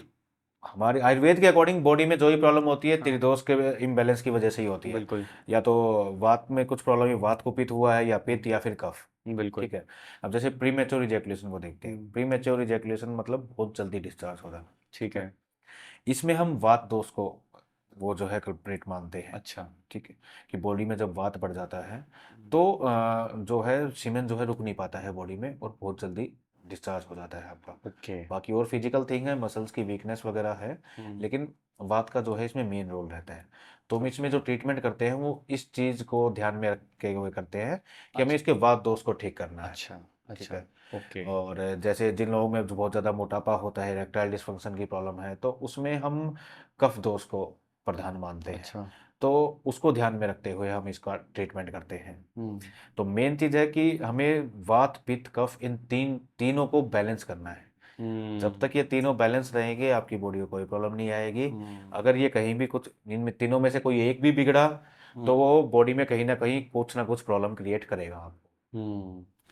वातज दोष है तो कुछ प्रॉब्लम स्पेसिफिक ये होने के चांसेस रहेंगे ही। जैसे जितने भी पेन से रिलेटेड प्रॉब्लम है, हाँ। जॉइंट पेन हो गया, बॉडी पेन हो गया, कुछ भी, इनमें वो हम सब वातज वात से को रिलेटेड मानते होंगे। हैं। ठीक है, बिल्कुल बिल्कुल। क्योंकि वात बॉडी में घूमता है, जहाँ पे भी जाके एक जगह वात रुक जाती है, वायु रुक जाती है, वहाँ पे आपके पेन स्टार्ट हो जाता है। हाँ, वही सेक्सुअल प्रॉब्लम में भी रिफ्लेक्ट करता सेक्सुअल प्रॉब्लम में भी ये चीज़ें करती है कि वात मेनली प्रीमेच्योर इजैकुलेशन में हमें ज़्यादा देखने को मिलता है।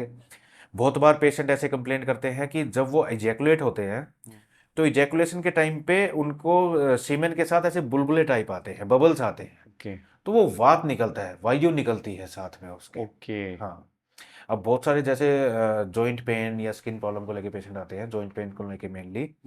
तो हम कई बार एक आयुर्वेद में एक चिकित्सा है रक्त मोक्षण, कि एक पर्टिकुलर एरिया का वहाँ का जो ब्लड है वो हम निकाल देते हैं वेन में पंचर करके। तो कई बार हम देखते हैं जब वात बहुत ज़्यादा बड़ा होता है, जब ब्लड निकलता है, हम पंचर करते हैं, जब ब्लड निकलता है तो ब्लड में ऐसे बुलबुले बुलबुले नहीं, ऐसे बबल्स निकल रहे होते हैं उसमें। अच्छा। तो मतलब वहाँ वात दोष बहुत बड़ा हुआ था। तो वो वायु सारी रक्त के साथ बाहर निकलती है, तो पेशेंट को इमीडिएट रिलीफ मिलता है, तुरंत रिलीफ मिल जाता है पेशेंट को। ओके।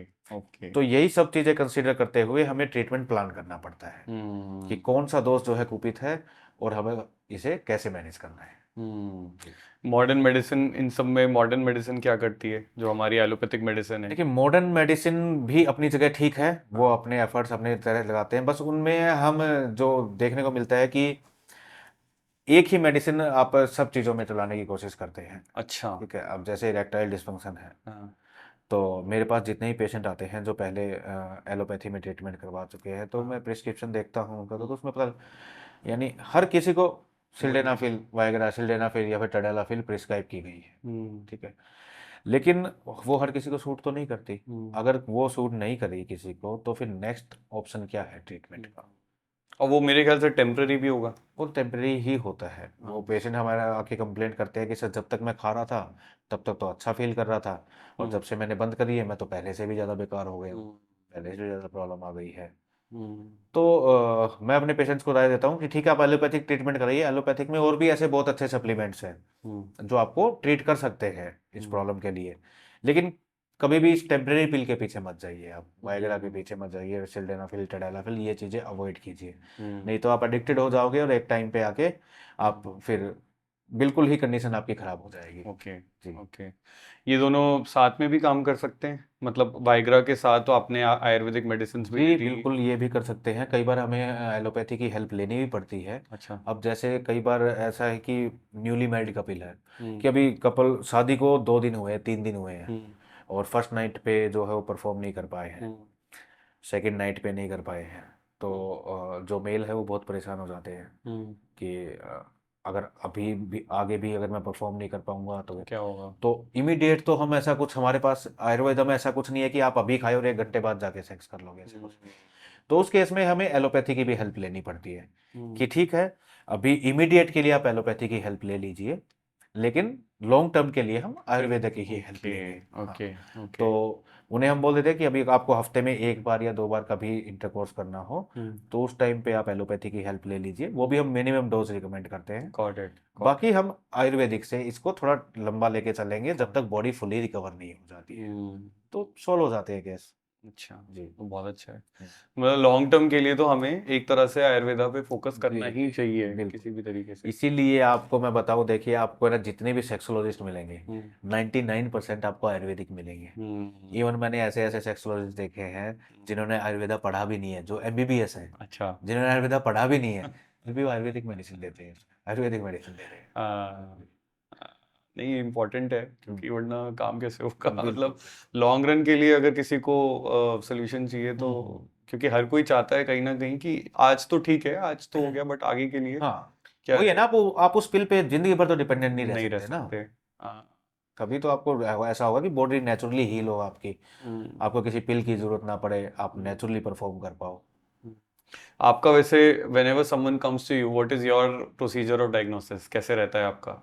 मतलब आप रिपोर्ट्स वगैरह के जरिए सारा जी मेजर वो करते हैं? डिपेंड करता है पेशेंट की प्रॉब्लम पे कि पेशेंट अच्छा आगे हमें क्या बताता है। अच्छा। पेशेंट अगर बताता है कि अगर कुछ टाइम से मुझे ऐसी प्रॉब्लम हो रही है, हम्म लाइक इरेक्शन अच्छा मेंटेन नहीं हो पा रहा है, हम्म या फिर ज़्यादा लंबा सस्टेन नहीं कर पा रहा हूँ, या फिर इरेक्शन कम आ रहा है, उतना अच्छे लेवल का नहीं आ रहा है, हम्म। तो उसमें कोई ज़्यादा ब्लड टेस्ट वगैरह की नीड नहीं होती। ठीक है, ओके। उसमें हम डायरेक्ट मेडिसिन स्टार्ट कर देते हैं अच्छा। एज ए सप्लीमेंट के तौर पे। तो 10 15 20 दिन 1 महीना जो भी हमें फिर देनी पता होती चल है जाता तो उससे रिकवर हो जाता है पेशेंट। है। लेकिन अगर कंडीशन ज़्यादा खराब है हम्म कि पेशेंट को इरेक्शन आना बिल्कुल ही बंद हो गया है, हम्म। कि पेशेंट ने वायग्रा भी खा ली लेकिन तब भी उसको इरेक्शन नहीं अच्छा। आया, हाँ, तब हमें टेस्ट वगैरह कराने पड़ते हैं, तब हमें पेनाइल डॉपलर कराना पड़ता है। अच्छा। पेनाइल डॉपलर से पता लगता है कि कहीं अंदर कोई वेन लीकेज तो नहीं है। ओके। तो क्योंकि अगर वेनस लीकेज हुआ तो उसमें कोई मेडिसिन काम नहीं कर सकती, उसके लिए तो आपको हम्म सर्जरी ही करानी पड़ेगी, वो दवाई से ठीक नहीं हो सकता। हम्म। या फिर प्रॉब्लम लेके आते हैं कि शादी को 3 साल हो गए, 4 साल हो गए, 5 साल हो गए, भाई 2 साल से हम ट्राई कर रहे हैं बेबी के लिए लेकिन कंसीव नहीं हो पा रहा है, ओके। तो उसके लिए हमें सीमेन की रिपोर्ट करानी पड़ती है हम्म कि सीमेन में आपका स्पर्म काउंट कैसा है, आपके स्पर्म की क्वालिटी कैसी है, क्वांटिटी कैसी है। हम्म। तो अगर उसमें कुछ प्रॉब्लम आती है तो उसके अकॉर्डिंग हम उसका ट्रीटमेंट स्टार्ट गॉट करते हैं। It got ji it got it got it. और इसके बाद फिर आपका ट्रीटमेंट में मेरे ख्याल से पूरा आप उनको लाइफस्टाइल चेंज के साथ मेडिसिन जी, पूरा वो कर सिर्फ सकते हैं। अकेली मेडिसिन काम नहीं नहीं करेगी, करेंगे। मेडिसिन के साथ साथ आपको अपना लाइफस्टाइल भी चेंज करना पड़ेगा। हाँ। क्योंकि देखिए मेडिसिन अभी तो हेल्प कर देगी, अभी आप मेडिसिन खा रहे हो, मेडिसिन का तो काम है रिजल्ट देना, बिल्कुल मेडिसिन आपको रिजल्ट देगी। बिल्कुल। लेकिन क्या होगा, एक जिंदगी भर तो आप दवा नहीं खा सकते, हम्म एक टाइम पे आके दवा बंद हो जाएगी। उसके बाद आप क्या करेंगे, उसके हम्म बाद आपको अपनी लाइफस्टाइल से ही अपने आप को हेल्दी रखना है, अपने डाइट से, एक्सरसाइज से। हम्म तो मैं अपने पेशेंट्स को रिकमेंड करता हूँ कि ट्रीटमेंट शुरू करते ही आप उसी टाइम से अपनी एक हैबिट बना लीजिए हम्म अच्छी डाइट लेने की और रोज रेगुलर एक्सरसाइज करने की। ज़्यादा नहीं, आप 15 20 मिनट का भी टाइम निकाल लेते हैं ना अपने बॉडी के लिए, वो भी काफ़ी है। लेकिन आप स्टार्टिंग से ही हैबिट डाल लेंगे तो वो आगे के लिए अच्छा रहेगा। आप ये सोचें कि नहीं मैं पहले ट्रीटमेंट करवा लेता हूँ, ठीक हो जाता हूँ, उसके बाद एक्सरसाइज करना स्टार्ट करूँगा, तो पॉसिबल नहीं है। वो पैरेलल प्रोसेस है। वो पहले प्रोसेस, बाद में फिर क्या होता है, इंसान लेजी हो जाता है कि चलो ठीक तो हो ही गया यार, छोड़, हम्म कर लेंगे, वो फिर नहीं कर पाते। उनको साल 2 साल बाद फिर से प्रॉब्लम आ जाती है। हम्म इसलिए मैं एडवाइस करता हूँ जैसे ही मेडिसिन आप स्टार्ट करो साथ में अपने लाइफस्टाइल को भी चेंज करो हम्म ताकि आगे तक आपको कोई प्रॉब्लम ना आए। हम्म। ये सब जो मेंटल प्रॉब्लम्स होती हैं, हम्म। उन मेंटल प्रॉब्लम्स का भी आपने जैसे बताया स्ट्रेस वगैरह, तो लेकिन स्ट्रेस वगैरह आजकल कम होने के तो चांसेस देखिए स्ट्रेस तो आप जो है आपका जो काम है वो तो आपको करना ही नहीं। है, हाँ काम को बिल्कुल। तो आप मना नहीं कर सकते। हाँ। लेकिन स्ट्रेस को मैनेज करने का सबसे अच्छा तरीका ही एक्सरसाइज होती है। आप एक्सरसाइज कीजिए, हम्म। मेडिटेशन कीजिए, ताकि जिससे आपका माइंड रिलैक्स रहे। हम्म। अपने ऑफिस को स्ट्रेस को अपने घर पे मत लेके आइए। हम्म। ठीक है, जो ऑफिस का काम है ठीक है ऑफिस में निपटा के आइए। एटलीस्ट आपके घर पे आपके बच्चे हैं, आपका पार्टनर है, उनको हम्म। टाइम दीजिए। उनसे ज़्यादा और सेक्स से बढ़िया स्ट्रेस लीवर और कुछ भी नहीं नहीं है। है। ठीक है ना। और वो सेक्स तभी हो पाएगा जब आप ऑफिस के टेंशन ऑफिस में छोड़ के आएंगे। नहीं आप घर में लेके आएंगे तो वो भी नहीं हो पाएगा फिर। नहीं, बिल्कुल जी। बिल्कुल बिल्कुल नहीं। आई थिंक ये सारे छोटी छोटी चीजें हैं जो लोगों को ना सबसे ज्यादा प्रॉब्लम्स आती हैं इन सब में, जी। इन्हीं क्वेश्चन में ही मेरे ख्याल से वो फंस के रह हाँ जाते हैं। हाँ। तो ओवरऑल ये सारी चीजें ही ऐसी होती हैं जो शायद अगर किसी की लाइफ में उनको पता चल जाए तो बहुत मेजर इम्पैक्ट आ जाता है कई बारी। बिल्कुल। प्रिवेंशन के लिए आपके हिसाब से क्या क्या चीजें ऐसी हैं जो कि किसी को करनी चाहिए? देखिए आप अगर चाहते हैं कि आपको किसी तरह की कभी कोई सेक्सुअल सेक्सुअल ना, वैसे भी और भी बहुत सी प्रॉब्लम्स होती है। जैसे डायबिटीज़ हो गई, बीपी हो गई हाँ और कोलेस्ट्रॉल हो गया, ये सब लाइफस्टाइल डिजीज है। ठीक बिल्कुल। है, ये सब आपके लाइफस्टाइल से जुड़ी है। इसमें कोई और बाहर का कोई और मेजर रोल नहीं है, ये आपके लाइफ खराब लाइफस्टाइल की वजह से ही है। हम्म। तो बाहर का खाना कम कीजिए, हम्म। ज़्यादा ऑयली स्पाइसी मैदे से बनी खानी चीज़ें कम कीजिए। घर अच्छा। का बना खाना खाइए, हेल्दी रहिए। दूध पियो, जूस पियो, फ्रूट खाओ, ड्राई फ्रूट खाओ, हेल्दी डाइट पे हम्म। फोकस करो। हम्म। रोज़ बॉडी के लिए थोड़ा टाइम निकालिए। हम्म। चाहे 15 से 20 मिनट का निकालिए। हम्म। 10 से 15 मिनट आपने कार्डियो कर लिया, कुछ भी, रनिंग, साइकिलिंग, स्किपिंग, कोई भी उससे ऐसी काम हो एक्सरसाइज जाएगा। जिससे हार्ट बीट बढ़े, ब्लड सर्कुलेशन बढ़े बॉडी में। हम्म। बैठ के 5-10 मिनट कपाल भाती योगा कर लिया हम्म। तो वो बहुत अच्छा है। कपाल भाती योगा आपके पेनिस में ब्लड सर्कुलेशन इंप्रूव करता है, आपका मेटाबॉलिज्म को अच्छा रहता है, आपकी गट हम्म। हेल्थ को अच्छा रखता है। हम्म। आपका मेटाबॉलिज्म जितना अच्छा होगा उतना अच्छा आपकी आपका। हेल्थ उतनी ही अच्छी होगी, आपको हम्म। डायबिटीज़ नहीं होगा, आपको बीपी की प्रॉब्लम नहीं होगी, कोलेस्ट्रॉल नहीं बढ़ेगा। हम्म। तो ये सब चीज़ें हैं जो आपकी लाइफस्टाइल से जुड़ी है। हम्म। दूसरा सबसे बड़ी गलती करते हैं लोग कि आजकल हर किसी ने ना खाने का टाइम बांध रखा है हम्म। कि चलो नाश्ते का टाइम हो गया नाश्ता कर लेते हैं। हम्म। लंच का टाइम हो गया, चलो लंच कर लेते हैं। डिनर का टाइम हो गया, डिनर कर लेते हैं। आयुर्वेद के हिसाब से ये बिल्कुल गलत है। अच्छा। आपको खाना तभी खाना चाहिए जब आपको भूख लगे। हम्म। जब आपकी बॉडी को नीड होगी तो आपकी बॉडी मांग लेगी आपसे, हम्म। आपकी बॉडी को भूख लगेगी, आपको हम्म। भूख फील होगी, आपको तभी खाना चाहिए। आप गलती क्या करते हो कि बिना भूख के कभी भी खा लेते हो, हम्म। और वही सबसे बड़ी प्रॉब्लम क्रिएट करता है आगे बीमारियों में। हम्म। क्योंकि बॉडी की बिना रिक्वायरमेंट के जो खाना आप बॉडी को दे रहे हो, बॉडी को उसको जरूरत थी ही नहीं, हम्म। तो बॉडी को उसका 1% भी न्यूट्रिशन नहीं मिलेगा। हम्म। वो जाके कुछ ना कुछ वहां पे कॉम्प्लिकेशन ही क्रिएट करेगा। आयुर्वेद में से आम दोष बोलते हैं। अच्छा। आम बढ़ जाएगा। अगर आम दोष हो गया तो वो फिर पूरी बॉडी में फैलेगा, अच्छा। और वो बॉडी में जिस पार्ट में जाके बैठेगा जहाँ फैलेगा, रक्त में चला गया तो आपको ब्लड रिलेटेड प्रॉब्लम स्टार्ट होने लगेगी। ओके। जॉइंट्स में चला गया, जॉइंट रिलेटेड प्रॉब्लम होनी स्टार्ट हो हम्म। जाएगी। तो इस तरह से वो आपको बहुत ज़्यादा नुकसान करता है। हम्म। तो सबसे मेन एडवाइस ये है, बिना भूख के कभी खाना मत खाइए।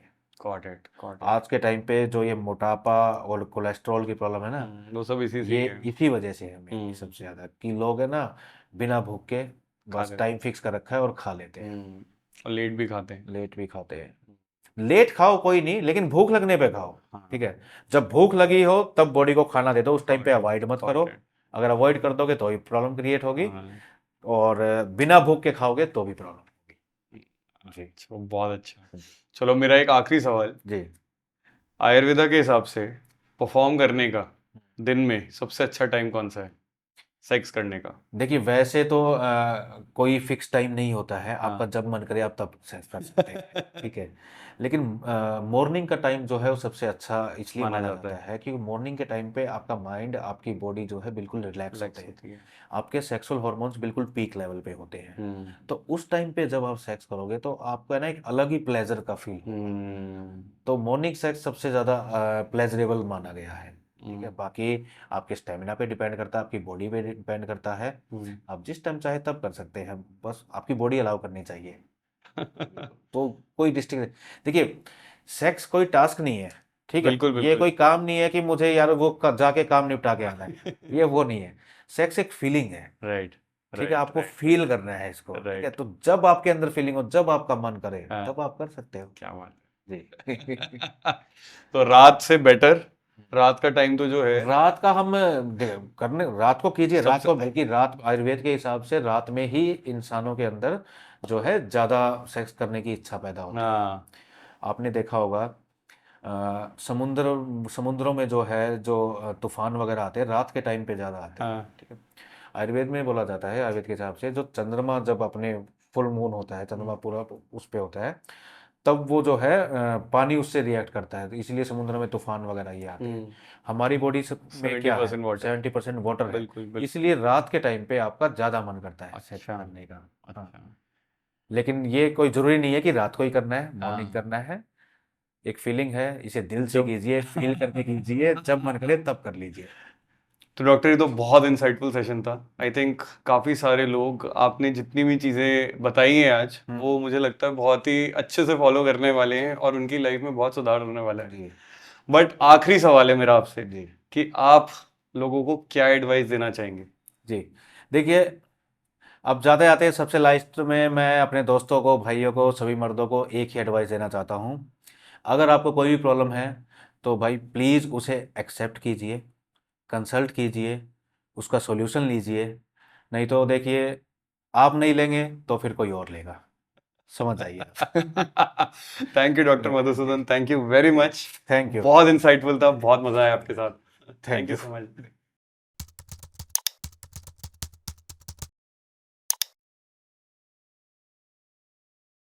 अरे अरे अरे, शर्मा क्यों रहे हो?